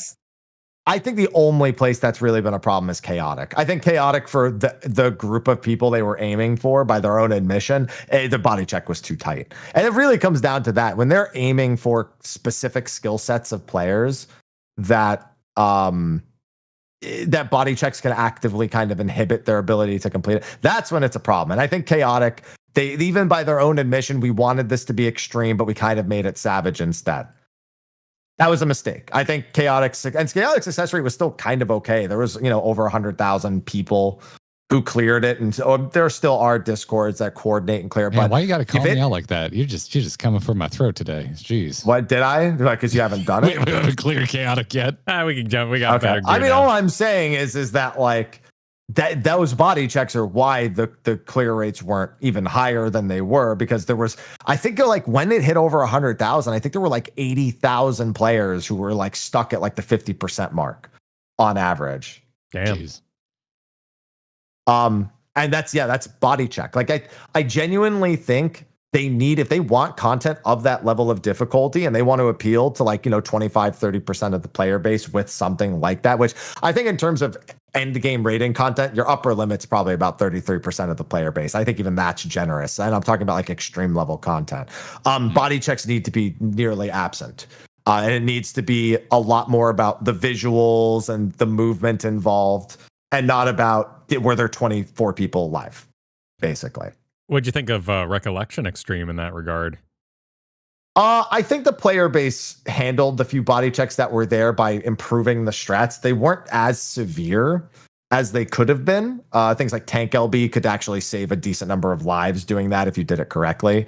And I think it was designed in such a way that the players made strategies that reduced the strictness of the body checks. Like, it's also way easier to have 8 people alive for something than it is to have 24 people alive for something. Because Chaotic was like, oh, when you die, you got to get a res. And where is your party located? Well, 4 of your parties over here and 3 of your parties over here, and you need to be in this particular spot, but the reser's on the other side.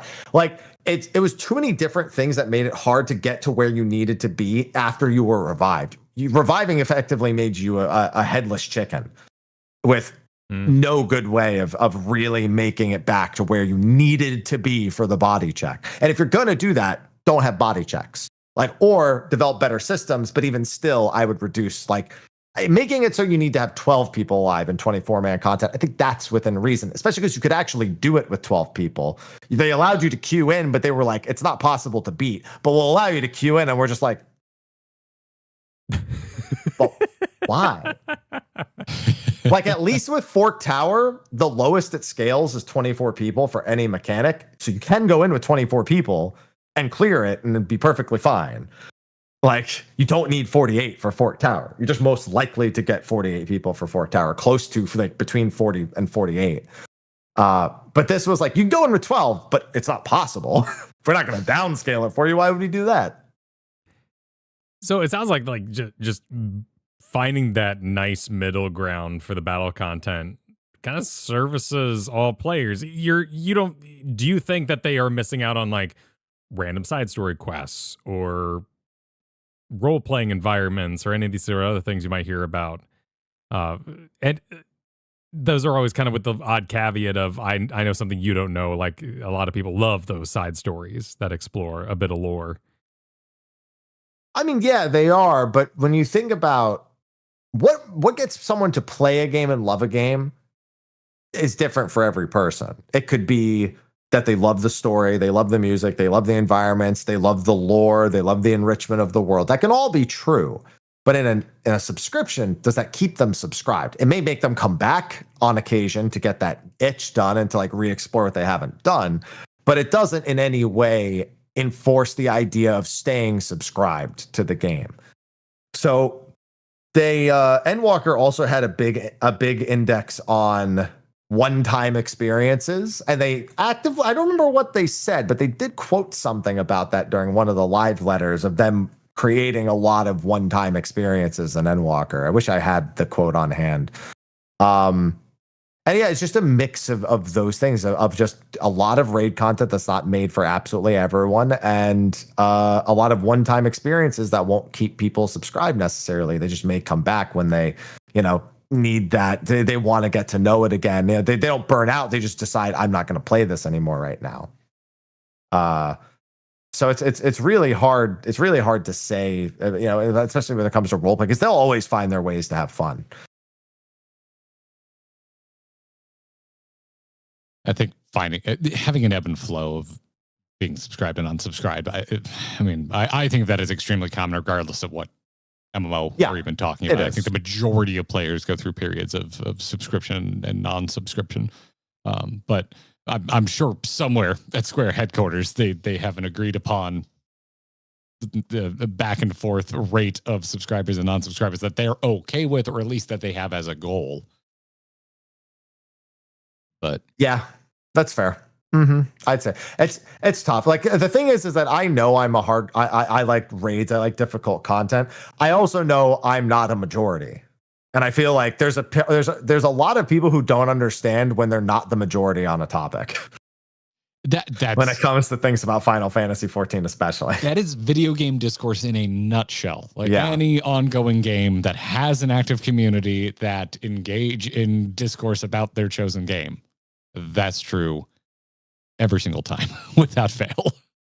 Yeah, and then there's like these just unrealistic like thoughts and dreams. Like, I had to ban someone at one point in my chat. Every single time they came in, it's just like they just kept saying they should do this thing that Final Fantasy XI did. Every single time. It's like, bro, they're not the same game. You can't just take the same thing and do it again and expect it to work. Like, you need to fundamentally understand what the game is like aiming to do, who it's aimed at. It's not trying to be a giant open world, takes 20 minutes to get anywhere and takes 6 hours to make a party that disbands after 30 minutes experience.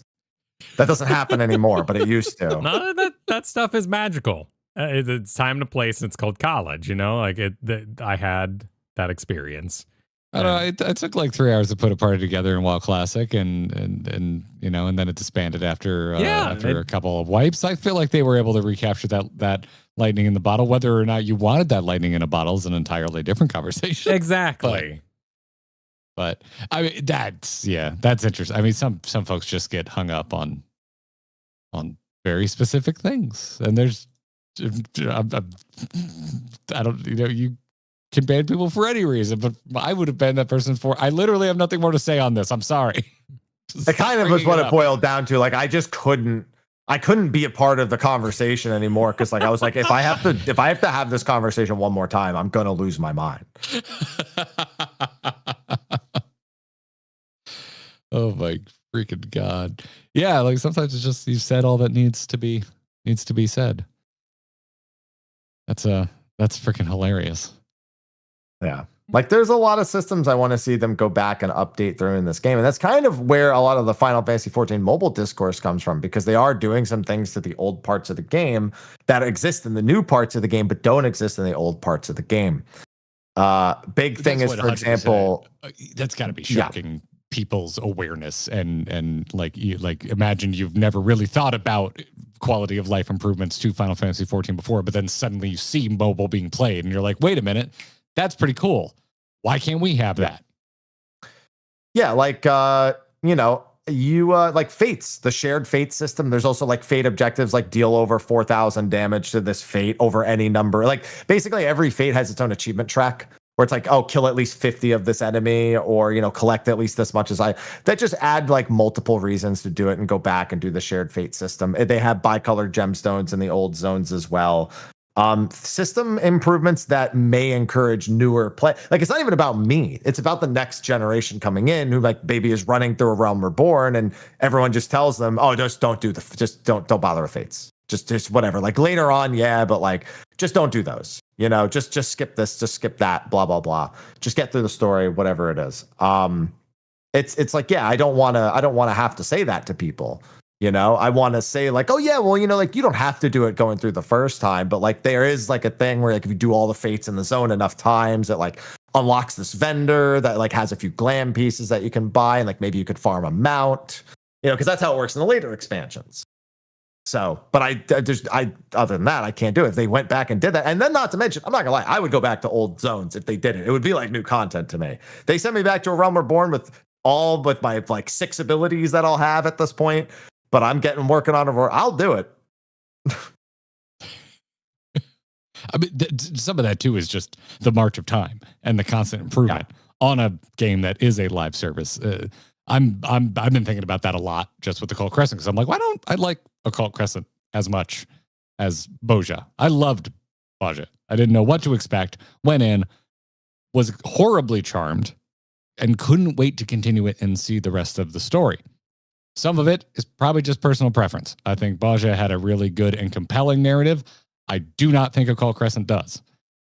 If it does, it must be in Fork Tower, and cool. You should probably put your best foot forward and maybe start your content a little more exciting. In my opinion, that's my opinion, personal preference. The other thought is that Occult Crescent is current, and my experience with older 14 content was guided, and I liken it to like going to a theme park with your friend who's a Disney adult and is stoked that you're coming and plans your day for you, and you end up having a wonderful time on the back of their knowledge. I think that was my Boja experience. Going to Occult Crescent on day one, I just had World of Warcraft PTSD. I'm like, oh, no one gives a shit. Everybody's out for blood. No one cares if you don't make it to the fate fast enough. This community is just as rude in an open environment when it's new content as every other fucking MMO I've played. So, yeah, I kind of went, maybe I'll just come back when I don't feel like I'm the beta tester for this experience. Well, I think for me, it was just we optimized our strategy by going, we're not going to get to fates fast enough. So let's sit in town and await the critical engagements, get the riding map, and now we can play the game for a bit more realsies. Yes, which I got it, and it did help, but at the same time too, it was just like, everyone's equally sweaty, and I don't find that as fun as when we went back to Boja for the fun of it, and we were all just kind of having a good time, and we made a community night out of it. But again, that's a personal thing. So yeah, and that's the point. I mean, that's kind of that's 14 is all about, feeling different ways about different things. Yeah. I mean, that's people need to understand that. But we could have saved 90 minutes, you know, if we what are we doing here? If we just started this conversation with, I feel differently about the live letter. I do too. I think we're all going to feel differently about the live letter. Cool. Wonderful. Talk soon. Well, the difference is that some people feel differently and are offended that you don't agree with how they feel differently. And this is what we're having here is there's actually a word for it in the English language that I think a lot of people don't know. Like, I don't know. The English language is kind of confusing. It's called a discussion. That's like how movies used to have this thing called plot. Yeah, exactly. Mm-hmm. Yeah. Wow. It's really, No, I love this discussion. Thank you for making time for it. We covered a ton of things. I hope this discussion reaches those that might need to hear it, those that do need to hear it, hear the actual words that are being said. And a lot to ask. It's a lot, I know. If our thumbnail was better and our title was better, maybe it would have worked out. But, you know, we're only human. We can only hope for them to receive so much on the internet. Yeah, I gave up on that a long time ago. I'm just riding on my coattails now. On your own coattails? How does that work? Yeah, pretty much. That's it. I come on anyone else's. The ghost of your effort is in front of you, and you are right. Yeah, exactly. You ever played a racing game and you race against your own ghost? It's just me doing that every fucking day. The ghost is always a little bit. I mean, you are the ghost, and for some reason the ghost is always winning. You're like, damn, how am I gonna ever beat that fucking ghost? And you're just like, maybe that's just as good as it ever is gonna be for me. You're in a caliber of your own. And sometimes you have no control over it, and that's called being a content creator, a video game-based content creator, which is why beware us. We get mad sometimes because the game's not good enough to get us to the previous highs we've experienced. Yeah. Well, if people would like to witness this ghost of yourself, where can people find you? MrHappy1227, pretty much everywhere. Actually, this whole show I've been playing 14 mobile, so that's what I'm doing. That's what I'm doing right now. Yeah. I'm doing the penguin quest as we speak. I'm doing the penguins. I just unlocked the penguin quest, so now I'm getting my 10-cent penguins. I went around. I got a bunch of flight. I got a bunch of ether currents. I haven't even been doing the story. I've just been tracking along my class quest and my job quest. I got Bard unlocked now. That's amazing. Yeah. How much when this gets released into English language natively? Yeah. How much should we brace for social media discourse about how much better the mobile? I mean, why wait? Just do it now. Like, what are you talking about? What do you mean? It's that's already happening. What are you guys waiting for? We'd be behind the times. I've heard it, but once it's readily accessible for everybody, we need to go to class. Yeah. This was pretty easy to get access to. I'm not gonna lie. I took like 5 minutes this morning. Like I asked somebody like 2 questions who I know already had like access to it, and then I did it, and I was just like, oh, okay. I had to do something like that for when I got the Marvel Snap beta because it was Android only. And I was like, well, I'm an iPhone, and so I had to play an Android app on my PC to try it. Yeah, it was nice. Honestly, it was pretty chill getting access to this. And hey, if you're feeling like 14 is what's what I'm looking for, controversial right now with people who have differing opinions about the live letter, go check out Marvel Snap because they're ready to burn the house down over there right now. Oh damn, I didn't know about Snap's impending doom. Oh yeah, man. Honestly, if you want the biggest, like, I think not the biggest game crash out because it's not a very popular game, but it's definitely like one of the biggest juxtapositions from a pretty loyal community to holy shit, this game, like, I can't wait for this game to shut down, and it did. It was Dauntless. Oh really? I'm completely unaware. No, I liked my time in there. Yeah, a lot of people did, but when they sold the company, the company that bought it ruined it and shut it down pretty much. They tanked. I've never seen something. I think that and Infinity Nikki are like up there for like fastest tanks. Whoa, that happened to Infinity Nikki? We were being told all about. Oh yeah, Infinity Nikki is you don't want to talk about that one. Sucks. Yeah, that game looks so charming. I've been wanting to try it, but we've been busy, obviously. But yeah, I didn't hear that it's the enshittification has hit it. Oh yeah, definitely been enshittified. Definitely been like Red Mage in Final Fantasy XI has end spells where it adds an element to their weapon. It's end shit. Damn, advanced shit. Well, by the way, we should probably make a plan. What are we calling on each other next time? Because I'm sure the next time we want to collab, Discord will be fully enshittified. So we should probably. Oh. Don't worry, we can always go to. Didn't was it TeamSpeak who announced they were coming back, or Venta announced they were coming back? Did they ever go away? Well, they were revamping to make it like a Discord. I don't think it was very successful, whatever they did, but I remember that being a thing. 150 days ago, TeamSpeak is back and ready to fight Discord for PC community app crown. I guess it didn't happen. It was 150 days ago, but they're fighting somewhere. Oh, we might don't worry, we'll just bring the curse client back. That'll be great. Ooh, we'll install an old version of Skype. Oh wait, they shut their servers down.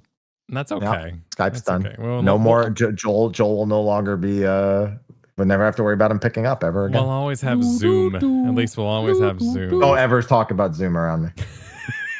Next, we're going to talk about Teams. I have to use Google Zoom Meet for client work.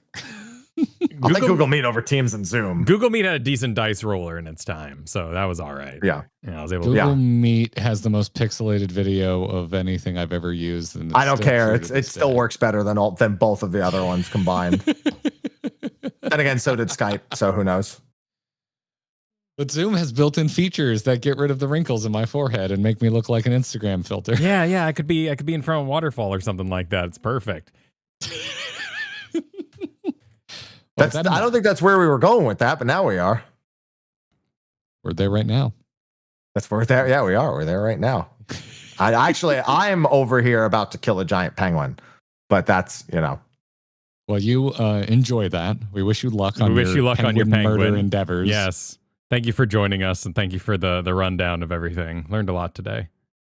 No, it's great. I always enjoy talking to you guys. It's why when you guys you are eventually ready for the Final Fantasy XI walkthrough, I will be here, and I will be ready to over-explain everything because there's no way to under-explain anything in Final Fantasy XI. There's no adequate, there's no explaining, there's no under-explaining, there's only over-explaining. Are you ready to take on a third of the voices, though, and do voices for the reading? I've already done it for myself at this point. Okay. All right. I already have my Sid voice ready to go. I know exactly what it sounds like. Oh, I would like to fight you for Sid. Yeah. Sid always sounds like Zap Brannigan. I don't know. So. Trust me, when you see this Sid, you'll realize that there's really only one voice. You only got one option. Damn. There's only one option. There's no open to interpretation with Final Fantasy XI Sid. I promise you that. Okay. All right. Well, we can do the same voice, and then you can just do it. I'll teach I'm you okay the with voice. that. I will teach you the voice. Yeah. It'll be okay. No, you honestly, it's one of those things. It's kind of like doing an impression of Bane. You just do your best Sean Connery impression into like a hollow cup, and it just kind of works. Ah, yes. I was wondering what would break first. I don't think I ever thought of it that way, but I guess I am just kind of actually. Ever lost your car keys? Yeah, it's literally just a Sean Connery impression, but but into a hollow glass. That's it. I was there. Yeah. Simple as that. I haven't watched the third Dark Knight in a minute. I could watch that. It's not terrible. Not terrible. Yeah. Now I can also, and when I'm done with this, I also can go back to not having the audio delay on my stream because I'm not capturing Discord. Perfect. Well, in that case, let us get you out of here. Link to you. No, I don't want to leave. But fine. I mean, I will though. Oh, okay. Also fine. I won't hold you guys down anymore. I don't know. It sounds like we should collab so we can have a chance of getting into Fork Tower. That's not you just get a chance because you know me. Just there's public Discords for this now. Got the connections. Nah. I want to do it with you now. I just want to get roasted by MrHappy as I. Yeah, you have no idea. There was a comment on a video where I should probably pull it up because it was really funny. Where somebody was just like, oh, this is only for content creators and friends of I don't know. It's like this whole huge thing. Like if you shout to do it in a zone, everyone will show up. I was like, no, they won't. They're just going to be like, who's this fucking guy trying to do Fork Tower?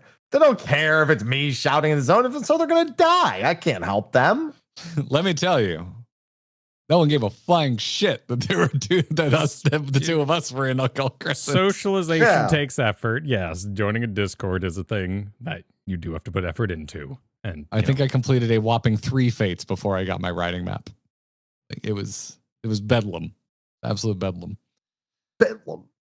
Well, on that note, thanks as always, Haps. Thanks for coming by. Thank you. No, thank you for having me. Anytime. I'm gonna let you know in more than a year when we get through. It won't take you that long. Trust me. Hell yeah. Hell yeah. Hell yeah. Believe. Just believe. Just believe. But would you rather I say you're hopeless? Yeah. Like, is that what you want me to say? He's believing in us. Let it happen. There's gonna be people who are like, Happy thinks you're going too slow. People are gonna get mad at us. Well, let them do that, man. People are gonna show up and be like, you are keeping Happy from experiencing 11. I'm gonna knock on your Twitch stream and be like, hurry up, and then just hang up.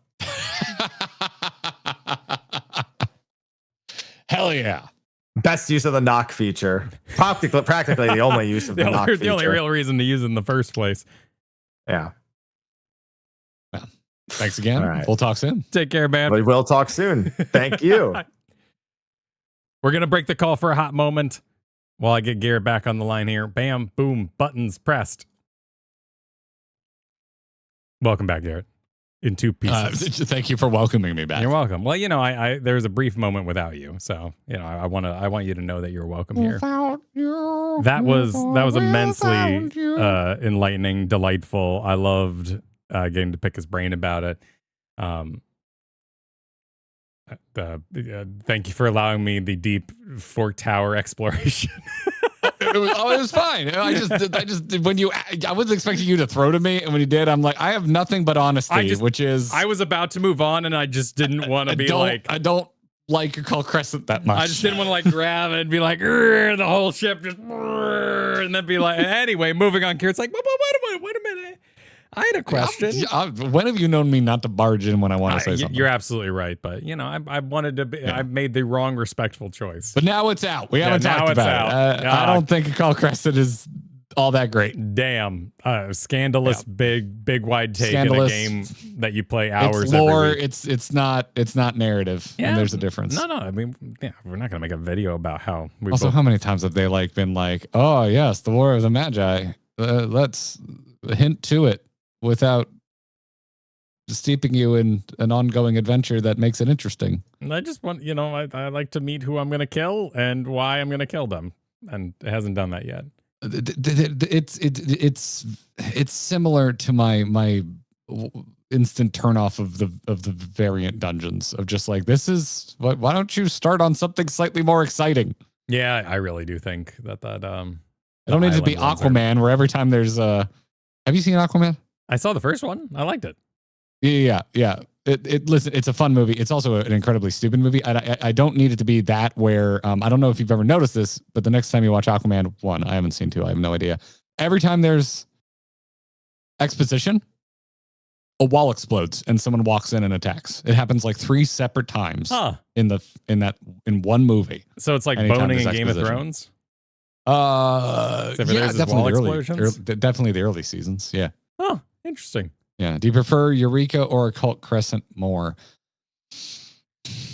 Eureka has more mystery. It's more mysterious and jankier, so it makes it feel more shrouded in mystery to me.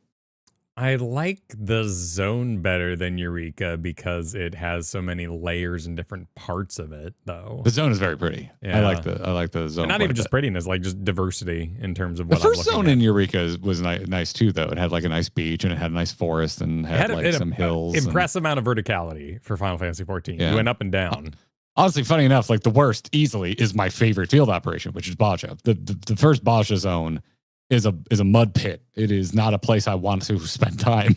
No, but I knew why we were there. Yeah, definitely my favorite so far. And I wanted to see the story through because we were completing something, this battle objective, this war, and in that way it was engaging. But yes, I've told the story many times. One of the first streams I ever tuned into on Final Fantasy XIV Curious was someone in the mud pits, and I went, oh no. And then I looked at someone doing. That same day, I went over and looked at somebody doing the vampire in Pandemonium, and it was covered in letters and numbers, and I went, "Oh no!" Now I know what those letters and numbers mean. Yeah. Boja stings a bit because I liked the story so much, and it was like so obviously left hanging. Yeah, that was odd. Not to say it couldn't be completed someday, but there was that explained oddity to us. Like that wasn't just and in the future we may pull this thread. No, there was the quite obvious and then we stopped working together. They're done. They stopped being friends or something. And there was divorce. Yeah. It's like no, I want mom and dad to get back together. I want one Christmas. I don't want two. Artist Mom, thank you for the membership of 28 months. Listening to you guys, MrHappy. Thanks for helping me through a very rough day today. You are awesome. Hope your day improves. Yeah, hope it levels out for you. And Rogue Mage, thanks for super earlier, said, as an Infinity Nikki player, I am deeply disappointed by the decisions that feel like they were forced through by the C-suite over the last 2 months. Biggest own goal I've seen from a dev in years. Cell phone? I'm going to go with cell phone on that. Is how I would read that. Yeah, I didn't know. I didn't know that there was drama in Infinity Nikki land. It is a sports term when you kick the ball into your own goal. Fumble would be like another expression of this. You in soccer sometimes you mess up that kick and you end up just like knocking it backwards into your own goal. Never watched soccer on purpose. Or like imagine if the ball got kicked and it bounced off the frame and then into the back of your head and then it went in the goal. So a fumble, Sure. A fumble would be kind of the, Oh, okay. A fumble has nothing to do with goals, but yes, but you drop the ball, and I guess in this case, there you go. Nobody picked it up. Fumble. Yeah. Yes. Self-sabotage. Okay. That's a good way. I learned a new term. I did too. I learned a lot today. I will attempt to retain that information. I'll attempt to retain it. Yeah. Go figure.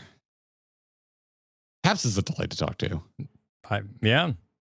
And Shinya, I think that the super as well. I remember we should have had this conversation in front of him, but I remember hearing about Happy before I had ever watched a piece of content about him. And I feel like, at least my memory of hearing about MrHappy before we had him on, was that he was sold. I feel like he was sold to me as just like all raid all the time.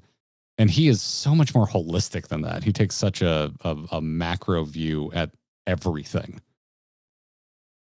Well, it all kind of lined up, and he said it himself, that his YouTube is exclusively 14 content. And when you go to his Twitch, you see him playing a wide variety of games. And the perspective he has on games and what studios make is actually extremely deep. And the opinions you get on his YouTube are not just that of a pure 14 player. And I think that's very valuable. And that plays a lot into somebody's burnout and what they know of a company, how it works, and how video games are executed. So obviously, we respect him a lot, and that's why we pursue his opinion when things are, I wouldn't even say this is dramatic, just confused at the moment. Yeah, I saw I saw a lot of positivity. So I was surprised that that Happy was surprised by that. I was like, huh. Because I was thinking like a lot of people are going to be positive about this, but those people will probably not be raiders. But the whole thing's just fascinating. So I might want to make a video about it with you. Okay. Sounds Maybe. fun. Let's do that. Why did Vernacular Ham respect us more than dancing orangutans? Oh, it's when we were calling ourselves dancing monkeys. Oh, that's flattering. Yeah. I like those guys. They're smart. But by the way, we're going to need to carve out a lot of time in the near future because of something that Ham sent us. Oh, yes. Yeah, we will work on that. We'll work on There's that also project. another package in there that was not from Ham Oh, that we should open soon. okay. So more time needs to be carved, you're saying? But I was warned enough. But the other package is not related. I do not think it is not the right size to be directly related. Interesting. But given an activity that we took part in over a week ago now, and how long it took, Yes. we're going to need to double that amount of time. We will go slightly faster because some of those ideas might be more common to us, one might say. That's a rare setup you have there. I see what you mean. Yeah. Well, you know what I think would be a glorious thing to do right now? Put out a video. Oh, you want to release a video? Yeah, you want to release a video? Chad, would you like a new video? Yeah, let's put it. I think we should put up a video. Would you like a new video, Chad? Would you be into that? We have a very fun video to put up, and we should do that right now. We should do that right now. Yeah. Now this link isn't going to work right now. That would be a mythic decision. Yeah. That link isn't going to work right now, but it will work after I press some of these buttons. Wait, hang on. What's this? Scrambles? Wait, I thought we weren't. Wait, I've just sent you something in the P.O. box as well. Not MTG, unfortunately. ETA 30th. Okay. Well, wow. Okay, so we should. Okay. We got to make even more Hey, time. Siri, remind me on Monday to go check the P.O. box. There it is. Okay. What did you send? All right, we're going to do a P.O. box opening and then some other openings. Yes, we will work on figuring out how we're going to open those things. You please go open this link in about 30 seconds. Have a great day, everybody. GG.